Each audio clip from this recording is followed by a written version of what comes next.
192.5. Brooke and Jubal's second date update. Ethan is on the phone today, and he sent us an email that said he went on the hottest date ever. Oh, So I'm assuming Ethan. they must have played Uno a little bit. I mean, Uno? that's hot. Like the card game? Yeah, for Oh. sure. Wow. Ethan, Okay. please tell me how much Uno you played. Oh, well, I'm taking notes right now. I don't think I played enough Uno, I guess. Oh, Yeah, you man. should have played more. Maybe that's why you're not getting a call back. It's all about that wild Yeah. card. What's the name of the girl you want to call today? First name is Marissa. Marissa. Okay. I don't care about her last name. Where'd you guys meet? Marissa and I met at a club. It was me and a few of my guy friends, and Okay. we kind of saw her with like a group of girlfriends, and I thought she was pretty hot, and I asked my guys what they thought, and they thought I had no chance, but Do guys ever think that their friends have a chance? No. Like, has there ever been a case like, yeah, man, No. No, she's never. perfect She's for way you. too hot for you, bro. Yeah. But it sounds like it worked out, though. it didn't. It didn't really work out. It's kind of why I emailed you guys. It's a very I good guess point. you're right. Yeah. I just meant, like, at least you got her number or something. Initially. Yeah. So how'd you start talking to her? Well, I approached her, and I was a little bit nervous because I'd already seen her shoot down a couple guys. Oh, okay. Ooh. Yeah. So I kind of went in with that, and I said, hey, I know how you can keep these other creeps away. And she just kind of looked me up and down. She's like, how?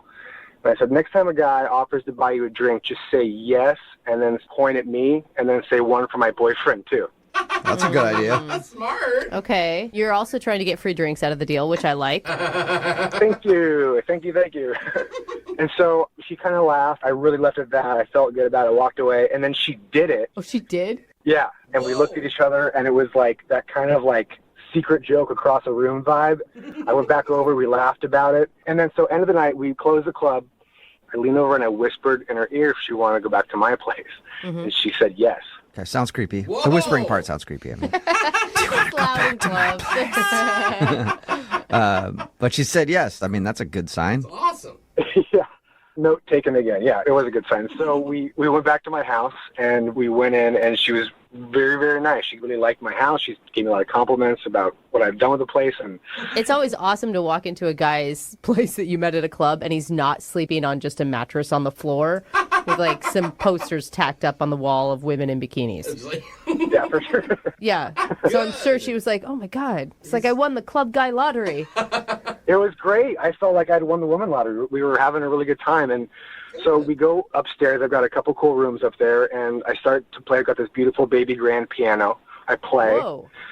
Yeah. You got a place. dang, You got a bro. place. big I got a enough- place. Okay. And she really digs the music, and she's kind of melting into it. And I don't know what happened next, but we're making out on top of my piano. Wow. That sounds so cool. It sounds like a movie. I know. Yeah. This is why I'm emailing you. It was hot. It was perfect. And I still haven't heard anything about Uno, though. That's what's confusing to me. that could be where I fail, is you're just not going to hear about it, I guess.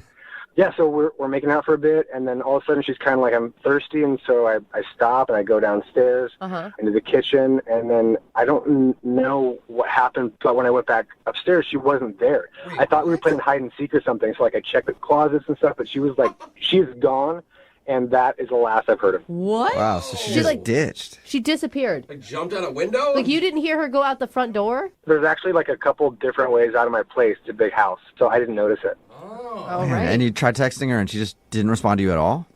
Yeah, no, text. You know, I didn't send like a barrage of texts. I sent her one right away, and then next day, maybe a few days later, one more, Yeah. and then kind of let it chill. I didn't, And nothing. nothing. What do you think could have happened? Maybe like my piano was out of tune. I don't know. I mean, that will Yeah, it is. turn anybody off, you know? It's always a deal breaker. I'm outta Unless you're here. talking about figuratively, because maybe that is an issue. Yeah, and looking back, I didn't have any Uno, so. Yeah, I mean, that's going to be my take on it, Of but course. we'll see. I mean, it's pretty serious if you're making out with a guy, he goes down to get you water, and then you just leave. Yeah. Like, that's more than I didn't have that great of a time. Yeah, like cause a distraction. Right. No, I don't think you should be laughing, is what I'm saying. I think you said something very wrong. Yeah. I promise you, I did nothing wrong. We had a great night. I really do not know what happened. We'll play a song and then come back and call her and get your second date update, okay? All right. All right, hold on. Moving 92.5. Brooke and Jubal in the mornings. Second date update. If you're just tuning in for today's second date update, Ethan is on the phone, and Ethan has a fetish he hasn't told us about. What? Fetish? Something. Whoa. That's the only thing I can think of, because I don't know how a dude that has an amazing house and plays piano doesn't get a call back.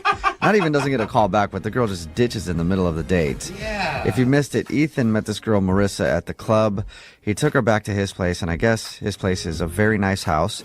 He actually has a piano there, and he started playing the piano for her, and then they started, making out on the piano. Cool. Sounds like a movie. It does. And then she asked for some water, and he went to the kitchen, and then she snuck out, and he hasn't talked to her since. We're going to get her on the phone and see if we can find out why. All right, Ethan, are you ready to go? Do you want to tell us about your fetish now, or you want to wait until she tells us? I'm waiting for Marissa. You know, we laugh, but I think Jubal's onto something. I think this is something serious that either you don't even realize about yourself that would freak other people out. There's got to be something for somebody to sneak out a back door. She had an escape route. Right. Yeah, I don't know where she snuck out or if or how she snuck out, but I do know that whether it's a date or just a hookup again, I do need to see her. All right, well, see if we can help you out. I'm going to dial her phone number right now, okay? Okay. Oh, you know what? I just thought of something. Maybe she's still in the house. It's a big house, you know? So You check big. everywhere. In the piano? She got lost in the West Wing. You guys think I should check before I call her? No, I'd actually rather call her and then she'd be like, "Yeah, I'm in the closet. I'm in I a don't closet." I don't know where I am." That'd be more entertaining. I'm gonna dial her phone number right now, though. Okay, here we go.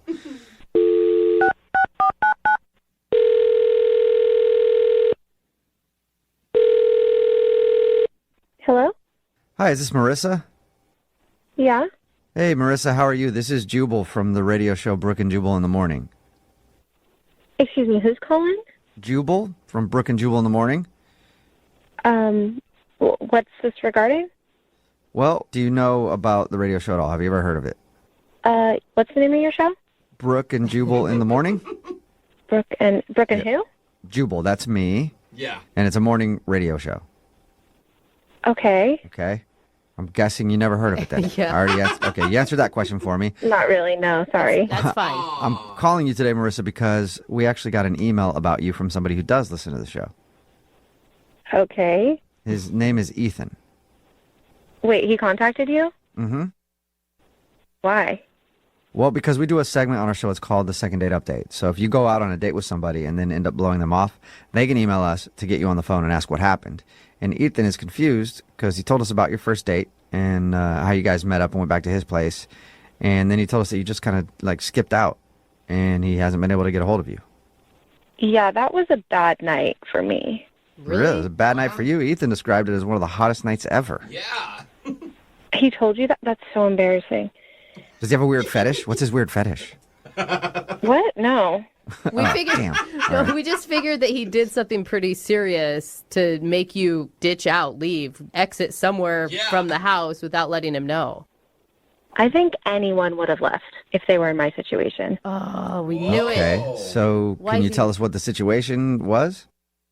I feel sort of weird telling you this, but it's this massive, 10-bedroom house, right? Yeah. Whoa. We knew it was I mean, he big. said it was big. Yeah. 10 bedrooms? That's like a mansion. Yeah. And yeah, we walked in. It's super fancy. I went to the bathroom. There's one of those antique toilets where you pull the chain from above. Oh, yeah. Cool. And so I was like, who can afford this? What is up with this guy? Does he sell drugs? Is he? Does he sell drugs? I think most people would first think it's some trust fund kid, Or but a drug doctor. dealer. Fine. Drug dealer with a fancy toilet.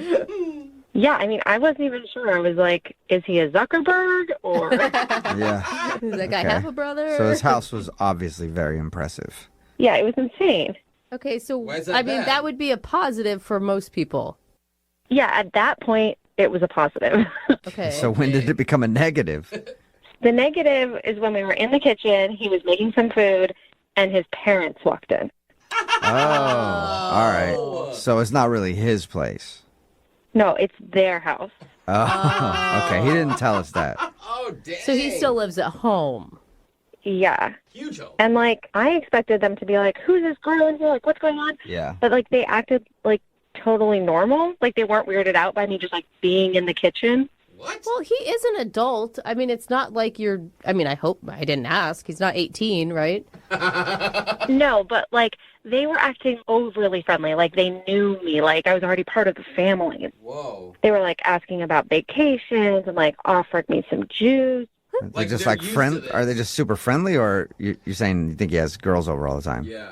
I don't know if he has girls over all the time, but, like, they were talking to me, like, treating me like I was already some long-term girlfriend or something. Weird. Whoa, Yeah, that's- okay. Yeah, it's a little strange, but I still don't, like, did that happen before or after the makeout on the piano? It was before. Okay, so then you still made out with him on the piano. What made you leave? I mean, I was still buzzed from the club, and, like, so we went upstairs, and I just wanted to, like, get rid of some of that weird energy, so we hooked up on his piano. That's a good way to get rid of the weird energy. Yeah, switch it up a little. Yeah. But, like, his room was, like, the room of, like, a 13-year-old boy. There were sports posters everywhere. So it felt like you were like hanging out at a teenager's house. It was like I was hooking up with a 27-year-old teenager. Yeah, but who hasn't done that? I mean, come on. come If on. you've dated in your 20s, 27-year-old teenagers are very common. But in their own parents' house? Not You know, so much. Like, I had to sneak through the hallways to get out of there, like, hoping I wouldn't run into him or, like, his parents. Like, thank God I got out of there. Mission It's an awkward Impossible. situation. You know what else is awkward, Marissa? Ethan is actually on the other line listening and wants to talk to you. Seriously? He's on the phone? Yep. Yeah, Ethan, you there? Hi, Marissa. Hi. Hi. Hey. Hi. You know, I want to tell you, my parents, they were happy to meet you. Oh my gosh. Sounds like it. Ethan, why didn't you tell her that you live with mom and dad before bringing her back to the house? Well, it's still my house. I mean, if you send No. mail to me, it goes to my name at that address. Yeah, no. Why didn't you tell us that it was your parents' house? Yeah. I don't see why that's important. You know, I like the piano's mine pretty much. Pretty much. I didn't think it was important to bring up to you guys because it really didn't have anything to do with the actual date. The date went great. Like, it wasn't your house, and the date did not go great. Like, how are you still calling it a date? I mean, didn't you guys meet at a club and it's more of a hookup? No, it was more of a mistake. Okay. Oh, my parents liked you because I don't really bring a lot of women back. Then why were your parents acting so weird? They were acting like, who did they think that I was? To be honest, I guess when they were traveling and wondering what I was doing, I may have told them that I had a girlfriend, and they probably thought that you were her. Oh. Okay. Oh, wow. So you're lying to me and your parents. Oh. Technically, yes, but don't tell my parents I said that. Yeah. Marissa, don't rat him out to his He'll get parents. grounded, man. Oh. No, like, you were lying to both of us. Like, not only me, but also your parents. Like, Whoa, hold on. I don't know why you're freaking out right now, Marissa. You did not seem to be freaking out on top of the piano. I don't know why you're bringing this up in front of everyone on the radio. Like, that was between you and me. And his parents. You guys are just as bad as he is. Like, this is extremely childish. Oh, yeah, we're childish. I apologize for Yeah, that. we know that. Like, that is something we own. Hold on. You said childish? I'll have you know, Marissa, it's not a teenager's bedroom. I've been there since I was a child. It is a life room. A life room. I've never heard that, is before. deep. Wow. Yeah, I've been there since I was 2, and I'm not a kid anymore. Oh, okay. All right. Don't get too upset. Hey, Marissa, would you like to go on a second date with Ethan? We'll pay for it. Well, here's the thing. Marissa, wait. No, wait, Marissa. Look, if you're willing to go on another date, honestly, I will talk to my parents about you maybe moving in. What? Whoa. How is that helping anything? After 2 dates, too. I think you need to talk to your parents about you moving out. Of my own home, I don't think so. What do you think, Marissa? silly. You know, one more date with do I think? Ethan and then the possibility of a brand new place to live. I mean, Oh there's my 10 God. bedrooms. Yeah. How is he even asking me to move in right now? Like, what is going on? No? You sure? You know what? No, I'm good. I'm not trying to have any parent roommates. Marissa, great. If you want to keep dating losers that live in studio apartments, that don't do their laundry, then you be my guest. Wow, you're right. When you put it that way, I really have to think about the opportunity of living with you. And The guy on the phone for a second date today said that he went out with a girl that he met while playing a little game of pickleball. Oh, fun. Okay, is he Been a while. a retired old dude? Yeah. Or? Well, That's an old game. I don't know exactly what that is, but I definitely have an image in my head. So, Darren, out of the two of you, which one was holding the pickle? No. That's not how it's played. Let's just say it was me. What? Oh. Oh my God. He really doesn't know. Darren. This is And a that fun laugh. game. That laugh afterwards. Can I sign up for this group? Stop with the pickles, you guys. Totally. You guys are welcome to join. All Oh right. my God. jeez. Are you like an old horny man or something, Darren? Who plays pickleball? No, come on. How old do I sound? Do I sound that old? No, you don't. 68? Sounds just right to me. Yeah. So, anyway, Darren, you met this girl while playing pickleball. What's her name? Andrea. Andrea? What'd you like about Andrea? She's a very attractive girl. I got to say, the first thing I noticed about her were her eyebrows. What? I just find eyebrows very attractive in a woman. You know. I think that is the first time I have ever heard that. You're an kids- eyebrow man. I am. You know, I like them real, natural. You know, semi-bushy, and Okay. you know, So did you use that as your opening line with her? no. We got to know each other as friends by playing pickleball. Oh, okay. That's a great way to start That's how something. you met? I didn't know if she was going to be into me or interested, so I took that chance. Good. How'd you do it? I, after a game that we lost, I was like, wow, that was a tough loss. You know, we gave it all, but can I have your number? While she's vulnerable. Smooth, man. Smooth. Yeah, get her at her Darren. low point. That's Yeah. smart. I thought it was a great opportunity. Did you guys get to go out then? That was the plan. You know, Okay. I went up to her place. I picked her up. She seemed kind of like flustered. I asked her why, and she told me when she got home early that day, she was annoyed that there was just poop everywhere in her neighborhood. Like, Did you say? What? Hold on. Did you say there was poop everywhere in your neighborhood? yeah, like dog poop, not like human poop. You know. Okay. I was like, did we mishear that? What neighborhood are you living Yeah. in? A real crappy one. Yeah. Okay. I mean, Right. I could understand. Like, that is so annoying to me when people don't pick up after their dogs. Yeah. Yeah, so she takes the bus on her way home, and she walks after she gets off, and you know she sees all of that stuff, and you know she gets very annoyed, and I get it. I'd be too. Yeah. Yeah. How did that affect your guys' date? Well, she seemed kind of flustered, so I was like, I'll help you out. Let's clean this up. You know, it'd be like a nice activity. We can interact and get to know each other a little bit more as we pick up the poop. Okay. That's a noble move for a guy to do for a girl. You're like her Prince Charmin. You are a solutions guy, though. Yeah. Like, was she thankful for that? Well, at first she thought I was kidding, but I was like, no, come on, let's do it for real. Oh, wow. Even she didn't believe it. No, of course, come on. Like, seriously, would you believe someone if they told you that? No. No. I can't believe you even offered. Really? So is that what you guys did on your date? That was part of it. We did that, and then we started talking, and we ended up staying at her place. We ordered pizza. We had a little bit of wine. I hope you washed your I hands. know. I thought of that, too. And, you know, she started telling me about her exes and stuff like that, how she's, you know, she hasn't had the best experiences with guys. And at some point, she just came up and asked me, can I trust you? Aw. Oh, well, that's an important question. I mean, I wouldn't trust a guy that offers to go around cleaning up dog poop on a first date either. It's a valid question. It is. I mean, and I told her, yeah, you can totally trust me. Here's my Yeah. phone. Here's my password. Look through it. You know, Oh, wow, that's That more seems than intense. trust. Yeah. I mean, guys, I told you, I'm really interested in this girl. I think she's very special. And you don't think that that's a red flag that she would want to look through your phone on a first date? She didn't ask. I offer. I gave her my phone and my password. I mean, Yeah. I'm a good guy. There's nothing to hide in that phone. It totally came from a good place. Yeah. She actually took you up on it. She actually went through your phone.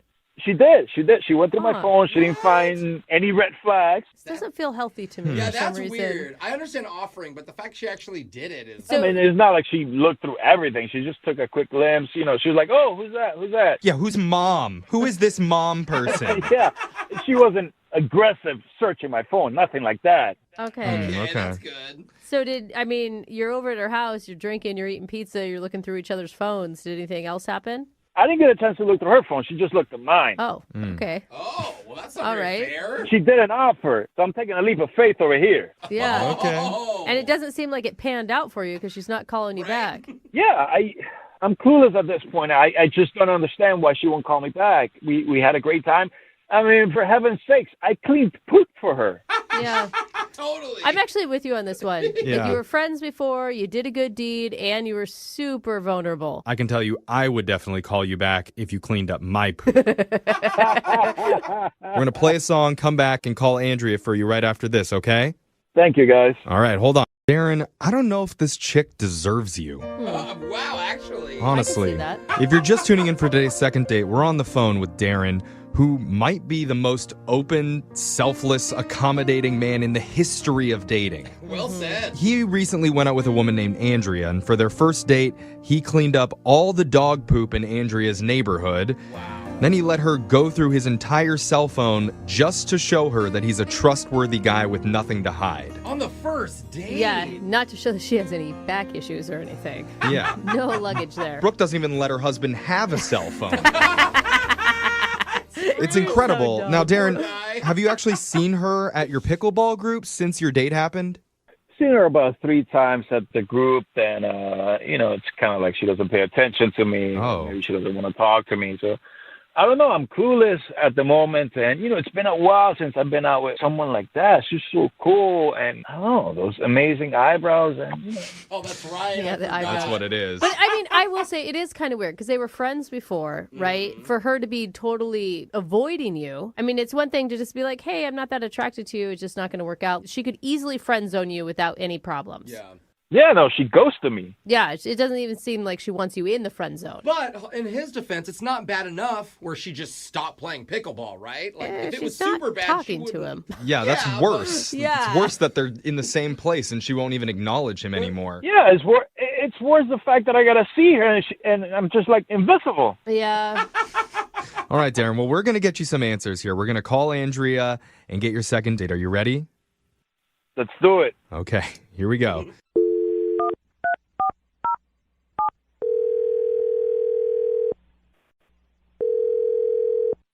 Hello. Hi, can I speak to Andrea, please? Hi, this is Andrea. Hey, this is young Jeffrey from Brooke and Jeffrey in the morning. You have a moment to talk? Who? Oh. Hi, Andrea. We're doing a segment on our show right now called The Second Date, and you're going to be the star of it. It's where if you go out on a date with someone and they're not calling you back, we can give that person a call and try and figure out the reason why. And why are you calling me? Well, because you recently went out with a guy named Darren, and so he's asked us to reach out to you. Well, if you talk to Darren, you can tell him to forget it. I'm never going to go out with him because he's a liar. What? Really? A See? liar. Oh my So God. nice. I mean, I would love to know the details on that because if he's a liar, he's definitely got us fooled too. He sounded like stand-up dude who respected you. Respect? That's Oh what my it's God. I mean, this is a man that went around your neighborhood cleaning up other people's dog poop for you. Seriously. I can't think of a better guy than that. Well, it's obvious that he told you all the good things about himself, but clearly he didn't tell you anything else. Yeah, I guess that's why we're calling you. What did we miss? So we made out, we fooled around, like we went back to my place and I asked him if he wanted to see other people. And he told me he wasn't interested in going out with anyone else right now. Okay. And he even showed me his phone and like that he wasn't texting other people. Yeah, he told us that he gave you his cell phone because he's a trustworthy guy and he wanted to show you that. That's what he made himself out to be. But I found out later that was not the case. Really? What'd you find out? So like 3 days later, I see him out at a bar with another girl and they're laughing and he's like rubbing her leg. Oh. Okay, wait, though. Slow down. You guys have been on one date. So what? He said he wasn't interested in anyone else and clearly he was. Oh. But you weren't even calling him back. I mean, Listen, honey, I don't have time for dogs. No dogs allowed. We fooled around, and that was it right there. Okay. No dogs allowed. I guess. I mean, that's a pretty hard stance. Yeah, just for seeing a guy out at a bar somewhere with someone else. I mean, He was obviously interested in her. They were laughing, and he said he wasn't interested in anyone else. Okay. He was lying. You know, I could see where you would think he was a liar. well, maybe we should ask Darren about this. But go for it. Go ask him. I don't care. It's the truth. All right, well, let's ask him right now. Darren, why were you rubbing some other girl's leg? And laughing. What? He's not on the phone. You're talking to me. Well, actually, he is on the phone because he's been on the other line listening this entire time, like a little dog. What the f***? Yeah. Sorry, Andrea. Sorry. Hi, Andrea. Oh, this guy. That is a guilty high right there. You're the big brat. I heard that. Did you just say hi to me? So you just happened to be at that bar randomly? Yeah, and I saw you there. What, did you follow me there after pickleball? No, I didn't have to. What is You going didn't on? have to? What does that mean? I can see your location on my phone. What is happening? What? Wait, Oh, my God. Andrew, you can see Darren's location? Yes, I turned on share location to make sure I could trust him. Hold on. Oh. Dang. Are you serious? Come on now. No. You didn't do that. I trusted you with my phone, and you turn on my GPS so you can see where I'm at? You were sitting right there. Are you listening to yourself? You know how crazy that sounds? No, what's crazy is that you lied about being interested in anyone else. Wait, I lied? That's crazy. You were blowing me off. You never answered my call, so I decided, you know what? Maybe she's not interested. Let me go out with It someone was else. 3 days. And you were following me? Like, seriously? Wow. You knew I had trust issues, and obviously I couldn't trust you either. No dogs allowed. I cleaned up poop for you. Jesus. Oh my God. I honestly don't know whose side I'm on because, like, Andrea, it is really, really, really crazy what you did. But also you found, you got him. I mean, like- I think I have to be on Darren's side here. It's a violation to go in and share their location without permission. But it's You're also stalking him. It's also a violation to tell someone that you're not seeing anybody else when you Oh, obviously everybody are. tells somebody that they're not seeing somebody else. Yes. That's Yeah. just what you But they say when you're dating. I know, but you say that to like a Tinder hookup, not to a friend who you went on a date with. It was the first date. It's not like we were exclusive. I wanted to know this girl. I wanted to meet her. I wanted to see what she was like. But didn't you make her feel like you were exclusive? Did you not tell her, I don't want to see anyone else. I'm committed to this? I didn't. But she blew me You off. did. You I didn't showed hear me back your from her. phone. You said you weren't seeing anyone else. That's why you I gave me your wasn't. phone, for me to trust And I you. wasn't. Yeah, Darren, it was just drinks and leg rubbing. You're not playing pickleball with this girl, right? It's no one's business what I do or what I didn't do with her if we were playing pickleball or we're not. I think since we're doing a second date, it is kind of our business. Come on, tell us. Did you hook up? Yeah, how far did you get with this girl? Guys, you guys are going to laugh if I tell you this. What? Come on, tell us what you did, you little dog. I bet he cleaned up poop with her too, that dog. Darren, is that true?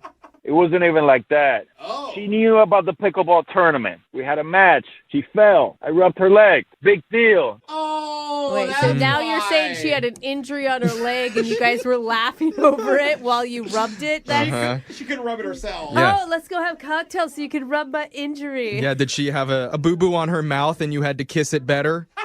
That's such a sport thing. You guys never play sports and you hurt each other like, hey, look at my bruise. Look at my scar. That kind of thing. Darren, you're going the wrong direction on this one. I feel like, are you still hanging out with her? Because if you're not, then you're obviously interested in Andrea. All right, guys, fine. That's it. I'll tell you. I had sex with her, but that was it. Oh my God. that was Okay. I it. was trying to help you, man. That's the biggest thing. There it is. Okay, Andrea, see, it's just a little bit of sex. Will you go out with Darren now?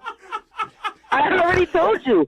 No dogs allowed. No. Oh my God. Is this Andrea? Will you stop doing the creepy, follow people on the cell phone thing? Like, you obviously have really good instinct into who's a dog and who's not. Go with that one instead. Listen, honey, you need to shut up because it actually works. Okay. Oh. All right. I'm done. All right. Well, so sorry, Darren. No second date with Andrea for you. Yeah. Listen, I don't need her, man. I got plenty lined up for me. Oh, you. Place and they have pictures of you all over with your eyes all carved out. Oh. And you're just like, is that a red flag? Maybe they just don't like my eye color. And I should change it for them. I can change my eye color for them. No, Pretty sure that's evidence in a future crime. Might want is to pay what that attention is. to that. I don't know. But Kayla's on the phone today to do a second date update. Kayla, how are you? Hey, how are you? Hey, not too bad. How are you? Oh, I just asked you that. Yeah. I'm not paying attention to We're anything. going to go back and Yeah, forth let's for just a long ask time. how we are for a while now. You doing Kayla, good? tell us about the guy you want to meet today. What's his name? Nico? Nico is As his you're name? asking, it sounded like Or a is that question. question? Now, is she asking? Is she listening? Is that his name, Nico? Yeah. Okay. This is All really right, so awkward tell us to about start. Nico. How did you meet Nico? Kayla? Sorry, I'm just flipping through here. Hold on. Okay, how did I meet Nico? Yeah. We met through mutual friends. Okay, you Okay. met through mutual friends, and tell us a little bit about your date. If we can somehow get this thing back on track. Hello, Distracted. So distracted. Kayla, What are you doing? what is going on? Kayla. Oh, sorry, the date? Yes. It feels What are like you doing? We want to know about the date. This is a second date update. It was good. We got dinner. It was a good time. It was fun. Okay. Kayla, you called us for help, right? Like, I'm just establishing this. Wait, say that again? You Well, called then us it to help feels you like out. we're inconveniencing you Yeah, by should we asking call you you about back? the date. Like, No, hold on. I just got to jot something down. Hold on. okay. You have to jot. Okay. Obviously, Notes. very busy. It's gonna take a long Trying to multitask. Maybe do some work and a second date update maybe at it's the a same grocery time. list that she remembered she needed butter suddenly. Are you good now? No, I'm sorry. I just remembered something, and I have this, relationship diary, and I just wanted to, jot it down before I forgot. You have a relationship diary. Huh. What's that about? It's kind of like this thing that I just, keep all my dates in, and I just, jot down some notes and stuff. Wow. What Okay. kind of notes? Just, how a date was, if there are any red flags, what he was wearing. I just like to keep it for reference, so, I remember what dates are good, what we did, what worked, what didn't work. And, even maybe, I will meet the man of my dreams, and, it'll be cute. We can look back on my diary, and... I don't think any guy wants to look back on your dating diary. Well, That might be cute. you Yeah, could they not- will. That's cute. I can see yeah, that. some people might like it, but you're on the phone with us right now, so can we take a break from journaling? I just wanted to write that one thing down. I apologize. All right. Sorry. We're good now. Well, it should be a good recap of your date then. Do you have it all written down in your dating diary? I do. All right. Mm-hmm. Well, Okay. tell Hold on. us Let about. me go back to that day. Hold Okay. on. Bullet points. So you're going to tell us about your date from your diary? Yes. Yeah. I All have right. everything written down. Okay. go. So All right. go for it then. Tell us about your date. Start it with Dear Diary too. That'd be awesome. So, okay. 7:34 p.m. We don't need those details. Nico is 4 minutes late. Okay. He's wearing a blue button-up and gray jeans. Uh-huh. He's Nice. looking really cute, but he tells me he was looking for a parking spot for a long time. Hashtag red flag. You That's a hashtag red in the flag? Journal? Yeah, hashtag in my journal. I just talk like how I say. Like, Oh, my God. Well, I know your email says something about red flags. That's why I opened it up like that, but I didn't Right. realize that looking for a parking spot would be a red flag.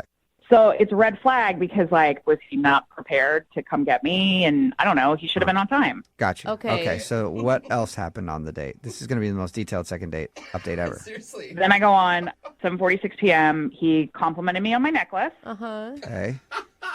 And then I told him a story about my dad, and he listened to my story, which was really great, and I like that. All right. I ask- That's nice.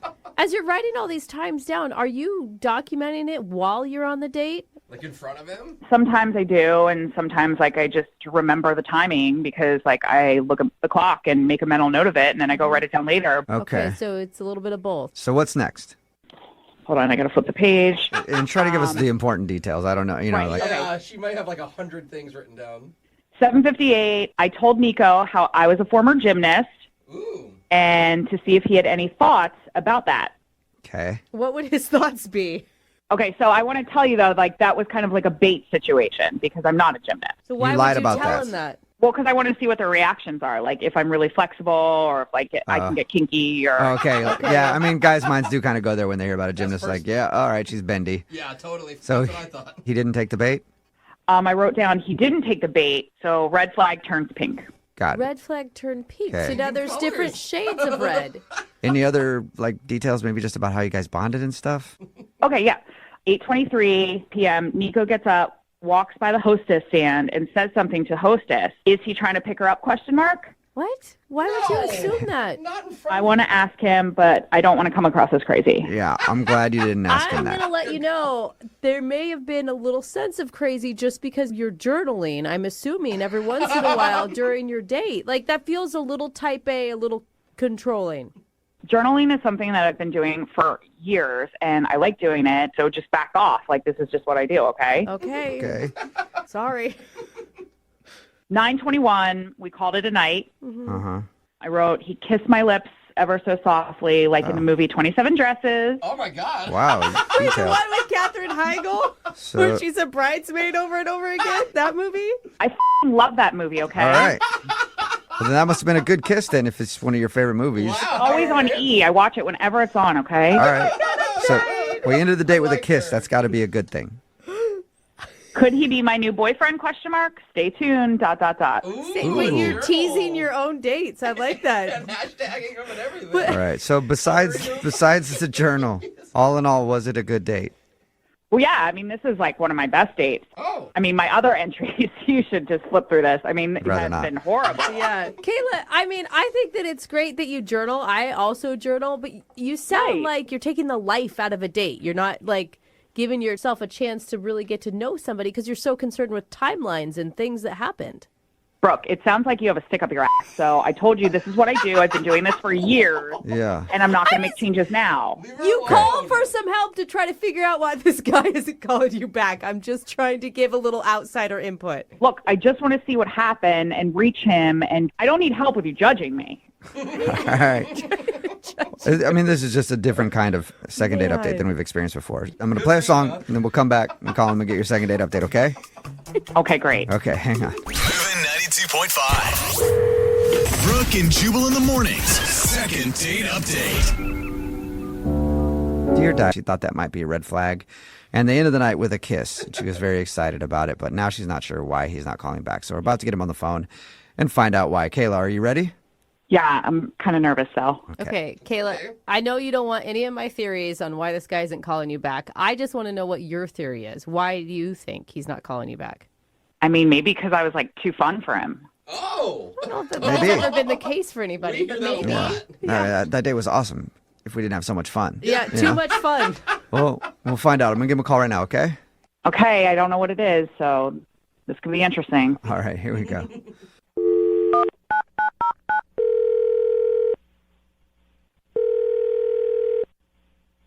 Hello? Hi, may I speak to Nico, please? Speaking. Hey, what's up, man? How are you? This is Jubal from Brooke and Jubal in the morning. Oh, okay.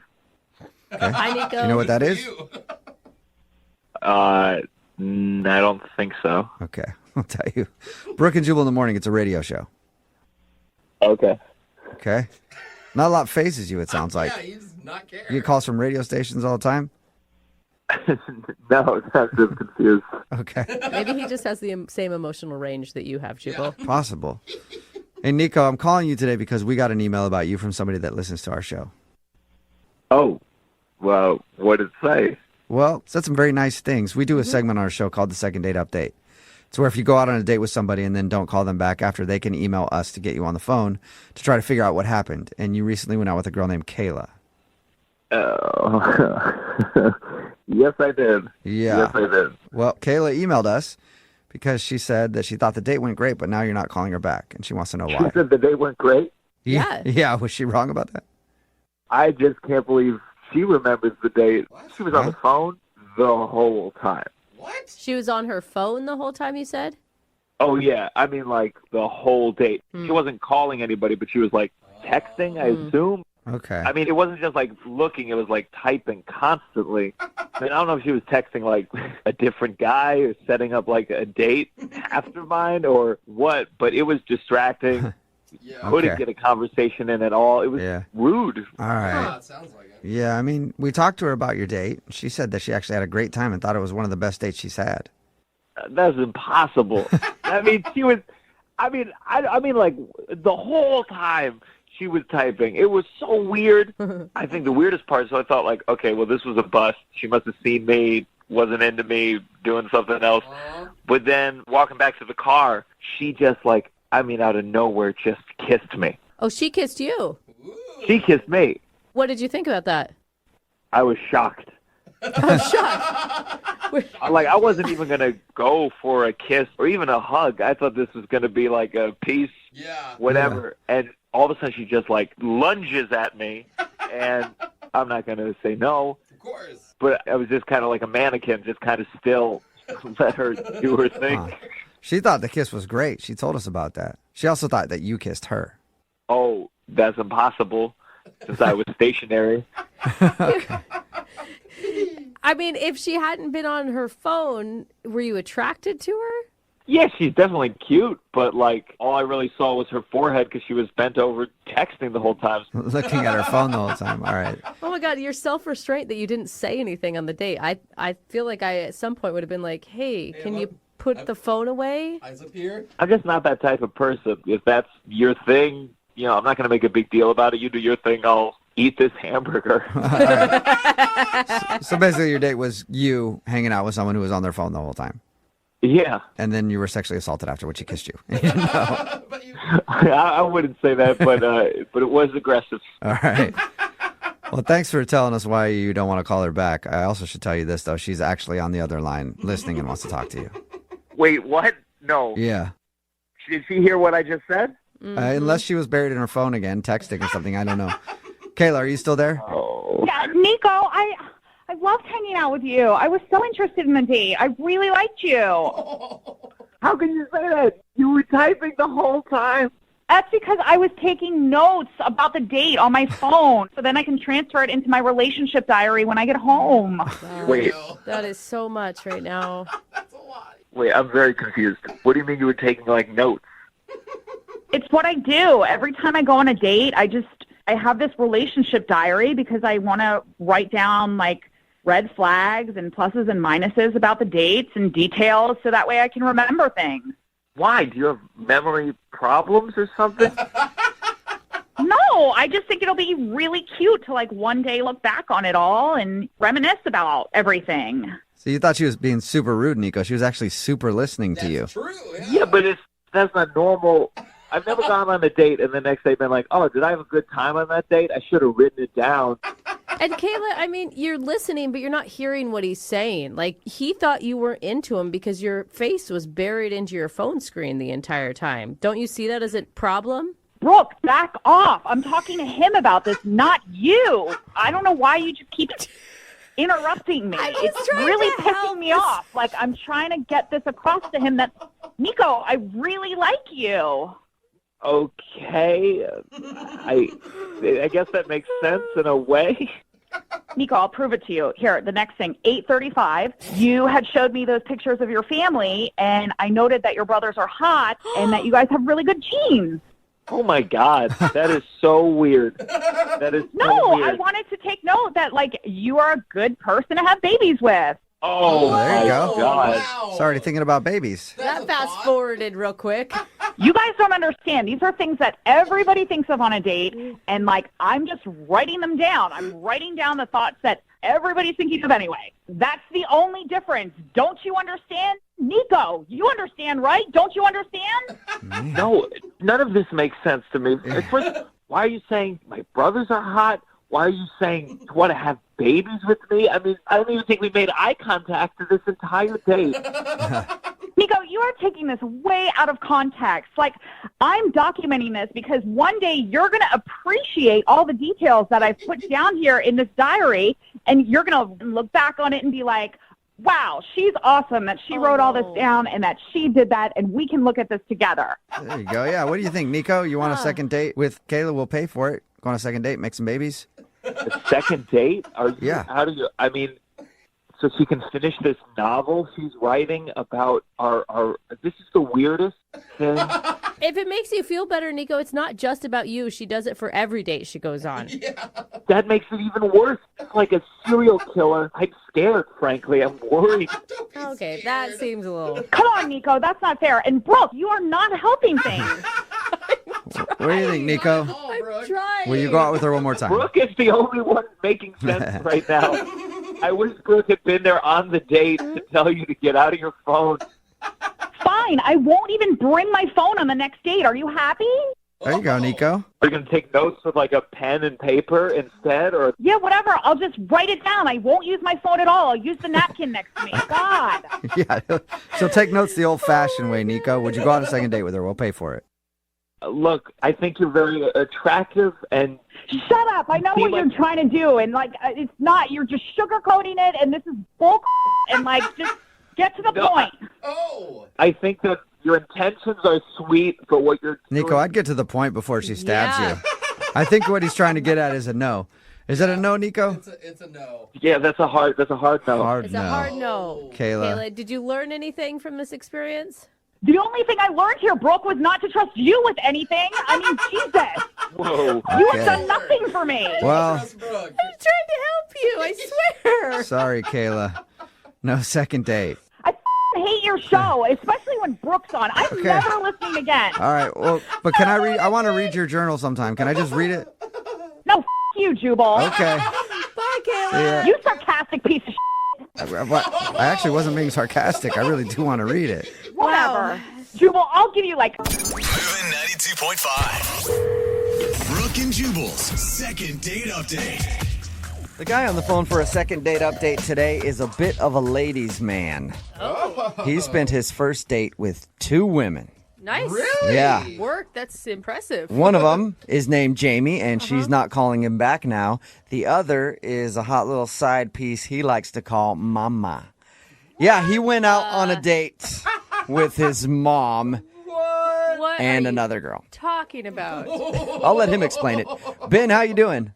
It's not. Hi. It wasn't as weird as it sounds. Okay. If your mom was on a first date, it's as weird as it sounds. No. You haven't heard the whole story yet. Don't judge until you've heard the whole thing. All right, well, we'll get to the mom thing in just a second, because I'm also curious how your mom ended up on your first date. But first, let's talk about the girl that you want to call. Her name is Jamie? Yeah, Jamie. And how did you meet Jamie? A dating app. Okay, and what stood out about her? Jamie. Oh man, Jamie.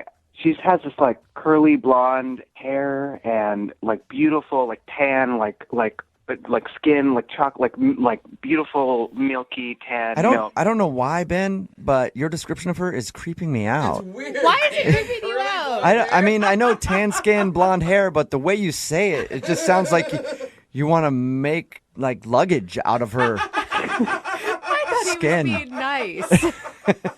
She's pretty. She's a pretty girl. I was enthralled by her beauty, but no, I'm not. I don't want to make luggage out of her skin. All right. Well, I'm glad we got that out of the way. I don't know why, just the way you described it seemed like that. So you obviously thought she was attractive. And Very much so. how long did you guys talk on this app or whatever before you guys went out? A couple exchanges a day for like a few days, maybe 3 or 4 days. Okay. But I was playing it cool, not texting back too fast, you know. So what did you end up doing on your date? So we met for drinks. She got a beer, which I think is cool. You know, cool for a lady to get a beer. Again, your description of things really creeping me out. I don't know why. He hasn't even brought his mom into the I know. situation yet, and you're already bagging on him, I man. just picture you looking at her skin like, I could condition that like a nice leather. And then we had a drink, 2 drinks, No, a beer. I'm not trying to creep anybody out. I'm just, I'm nervous. I'm telling the story. I think you're doing just fine, Ben. Don't listen to him. You don't sound like a serial killer. Thank you. You're welcome. So how did you go from beers to hanging out with your mom? Okay, so we were going to get some beers, and then we were going to go see this play. All right, we're going to go see Death of a Salesman. And Death. Got it. More death. No, oh my gosh. What is wrong with you, Ben? Leave him alone. Let him tell the story. It's the name of the play. I can't change the name of the play. I didn't make the play. I sound familiar. I didn't... Okay, so you took her to see Death of a Salesman. And then what? Well, we're hanging out in the lobby. You know, we got our tickets, but I had a third ticket to the play. I have a friend in the show. He gave me 3 tickets. So I thought it'd be fun to surprise my date with my mom. What? Whoa. Is that like a real thought you had? It'd be fun to surprise your date, your first date with your mom. Well, I know my mom always wanted to see the play. And then I also thought, what a great person to have around as a buffer. so that it's not all the pressure's on me. What universe are you living in? That this is fun and a date would enjoy talking to your mom. I get nervous on dates, and it's a really good thing for me to have another person there to steal some of the thunder. And who better than my mom, who knows me. Right, friends, maybe? You're like another friend who could sell you a little bit? I called a lot of my friends. They couldn't make it. My mom was the only one available. I guess if anybody's going to be an advocate for you, it's probably your mom, right? God. She knows me, and on top of that, she's a huge theater buff, and she talked for hours about Arthur Miller, and that was great because I didn't have to do anything. So what? Yeah. It sounds like the girl who's not calling you back must have had a wonderful time talking about Death of a Salesman with your mom. Well, she seemed like she was having a fun time. She was laughing and enjoying the conversation. She seemed into it. So if that moment wasn't awkward, was there any other awkward moments between you, your mom, and your date? Well, there was one thing. It wasn't awkward for me. It maybe was awkward for my date. But, we Ubered to the show, and I don't have a car. And so my mom gave us a ride home, but that might have been awkward. So your mom dropped you off from your first date? She didn't drop me off. She waited for me while I walked Jamie to the door. So wait, did you go in for a first kiss at the door while your mom was sitting in the car? No, I'm not that kind of guy. Oh. Yeah, silly. I should have known that. So how did you end things with her then? Did you give her a handshake, a hug? I gave her a hug, but it was like an emotional hug. Like I think she knew that there was something more between us. Okay, so you let her feel your emotions through your hug. Exactly. Okay. Oh, And man. so how long has it been since your date that she hasn't called you? It's like 2.5 weeks. 2.5 weeks. All right. That's a good amount of time. How many times have you tried to call her? Maybe 4 or 5. Tops 5. Tops 5. I don't think it was the best idea to go on a first date with your mother, but we'll find out. We'll play a song, come back, call your date, and find out why she's not getting back to you, okay? All right. All right. We'll get your second date update right after this. Moving 92.5. Brooke and Jubal in the mornings. Second date update. It's always good to be a little spontaneous when you're on a date. Yeah. And Ben, who's on the phone to do a second date update today, was very spontaneous on his date. Did something a little wild and unpredictable. He brought his mom along. And that's why we think he's not getting a call back from Jamie, who is the girl that he went out with. He took her to a play, and he had an extra ticket, so he gave that ticket to his mom. He says that his mom and his date actually bonded quite a bit, and he thinks that it didn't ruin anything at all. So we're about to find out what went wrong. Okay, as a woman, I just want to tell you, when you go out on a date, you don't want to date someone and their mom. You just want to date them. You want to make sure that the umbilical cord has been cut. I mean, I get it, but you weren't there. They loved each other. They were laughing and having a great time. Well, Ben, when's the last time you heard from your mom? I talked to her 2 hours ago. She loved Jamie. Oh. Yeah, I bet. Okay, well, I wondered if maybe they ran off together. It sounds like they had a better time than you had. Well, hey, if they're hanging out, then that's awesome. I just hope I can hang out too. He just wants in on the party. All right. Well, I'm going to dial Jamie's phone number right now, see if we can get her on the phone and find out if that's the reason she's not calling you back, okay? Okay, let's do this. All right, here we go.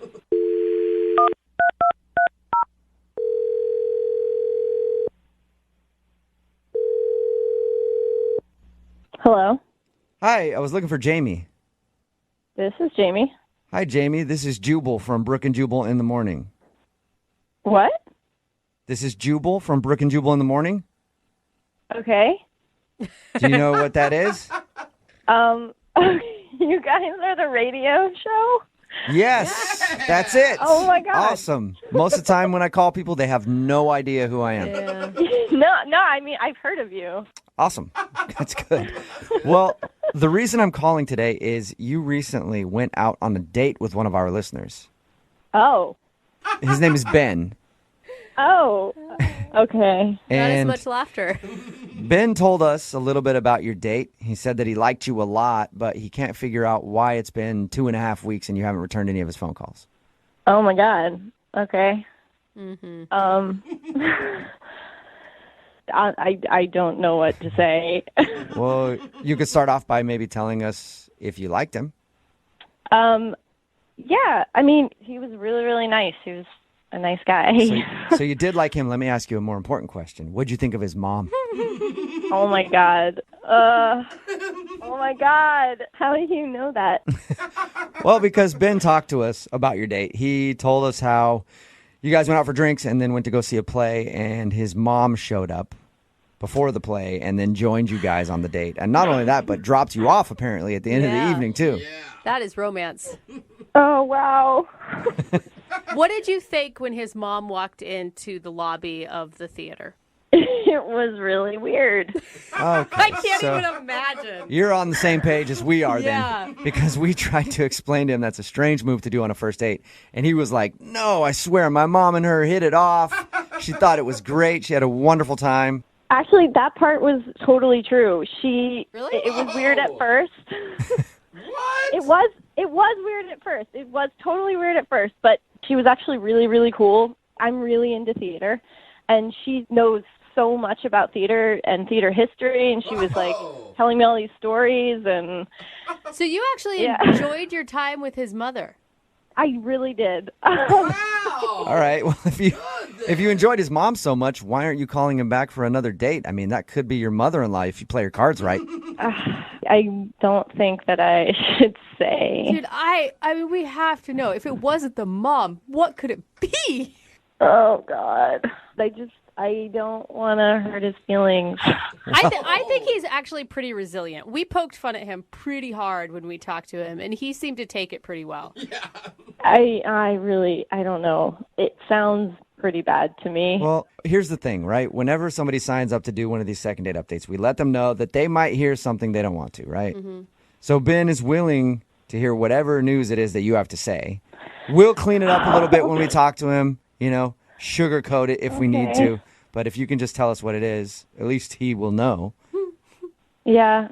Okay. Okay. During the play, I was sitting in between them. Oh my God, that's so awkward. I didn't realize that piece. I'm sorry. No. Honestly, it was good. She was really great to talk to, and I liked talking to him too. So it really was okay.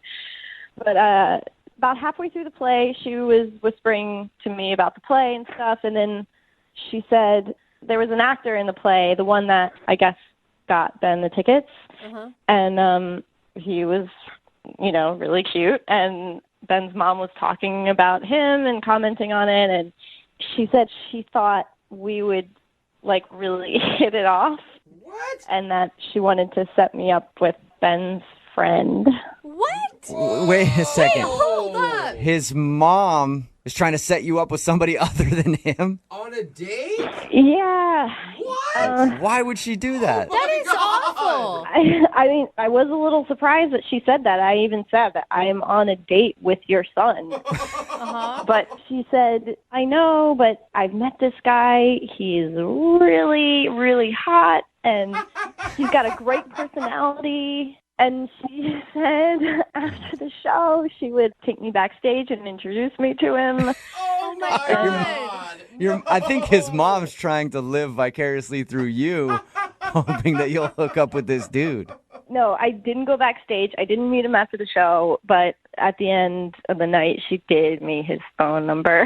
Oh my God, you called him. I know you did, because that cell was too good. I did not call him. I didn't call him. I don't believe you one bit. I really didn't call. What? Yeah, I would right. call. This guy sounds amazing. Brooke! I'm just saying. I don't know if the mom is willing to throw her son under the bus. There must be something magical about this man. Later on, I did text him, and I haven't gone out with him yet, but I am supposed to. Okay, so you have a date with his buddy who was in the play that you guys saw, and his mom is the one who set it up. Oh my God. Yeah, I don't know what to say. I know. I don't know. I can't believe I'm hearing this. Hey, Jamie, that's Ben. This might be confusing, but Ben is actually on the phone listening and wants to talk to you. Oh my God. Jamie, that didn't really happen, did it? Ben, I didn't know you were on the phone. I am on the phone, and I heard everything you just said. Oh my gosh. Oh my God. Well, Ben, you can't really be too mad at Jamie, right? You got to be more mad at your mom, I think, in this instance. I don't know. The whole thing is poor Ben. Mad at everyone. Well, she didn't have to listen to my mom. Very true. Yeah, I mean, I guess she could have said no. But come on. I am so sorry that you had to hear it like this. I wouldn't have wanted that. But honestly, your mom was like, she really wanted me to meet this guy. I don't know. Oh, man. She kept, like, talking about his body and, like, how cool he is. And Oh, my God. It was, like, all she was talking about. I don't... Oh, my God. My mom was talking up a bunch of actresses to me in the play. I'm not going to, like, hit them up and call everybody. Well, you brought your mom on the date, Ben. I mean, you kind of sealed your own fate with that. No. She loves the theater. I told her just talk about the theater. That's it.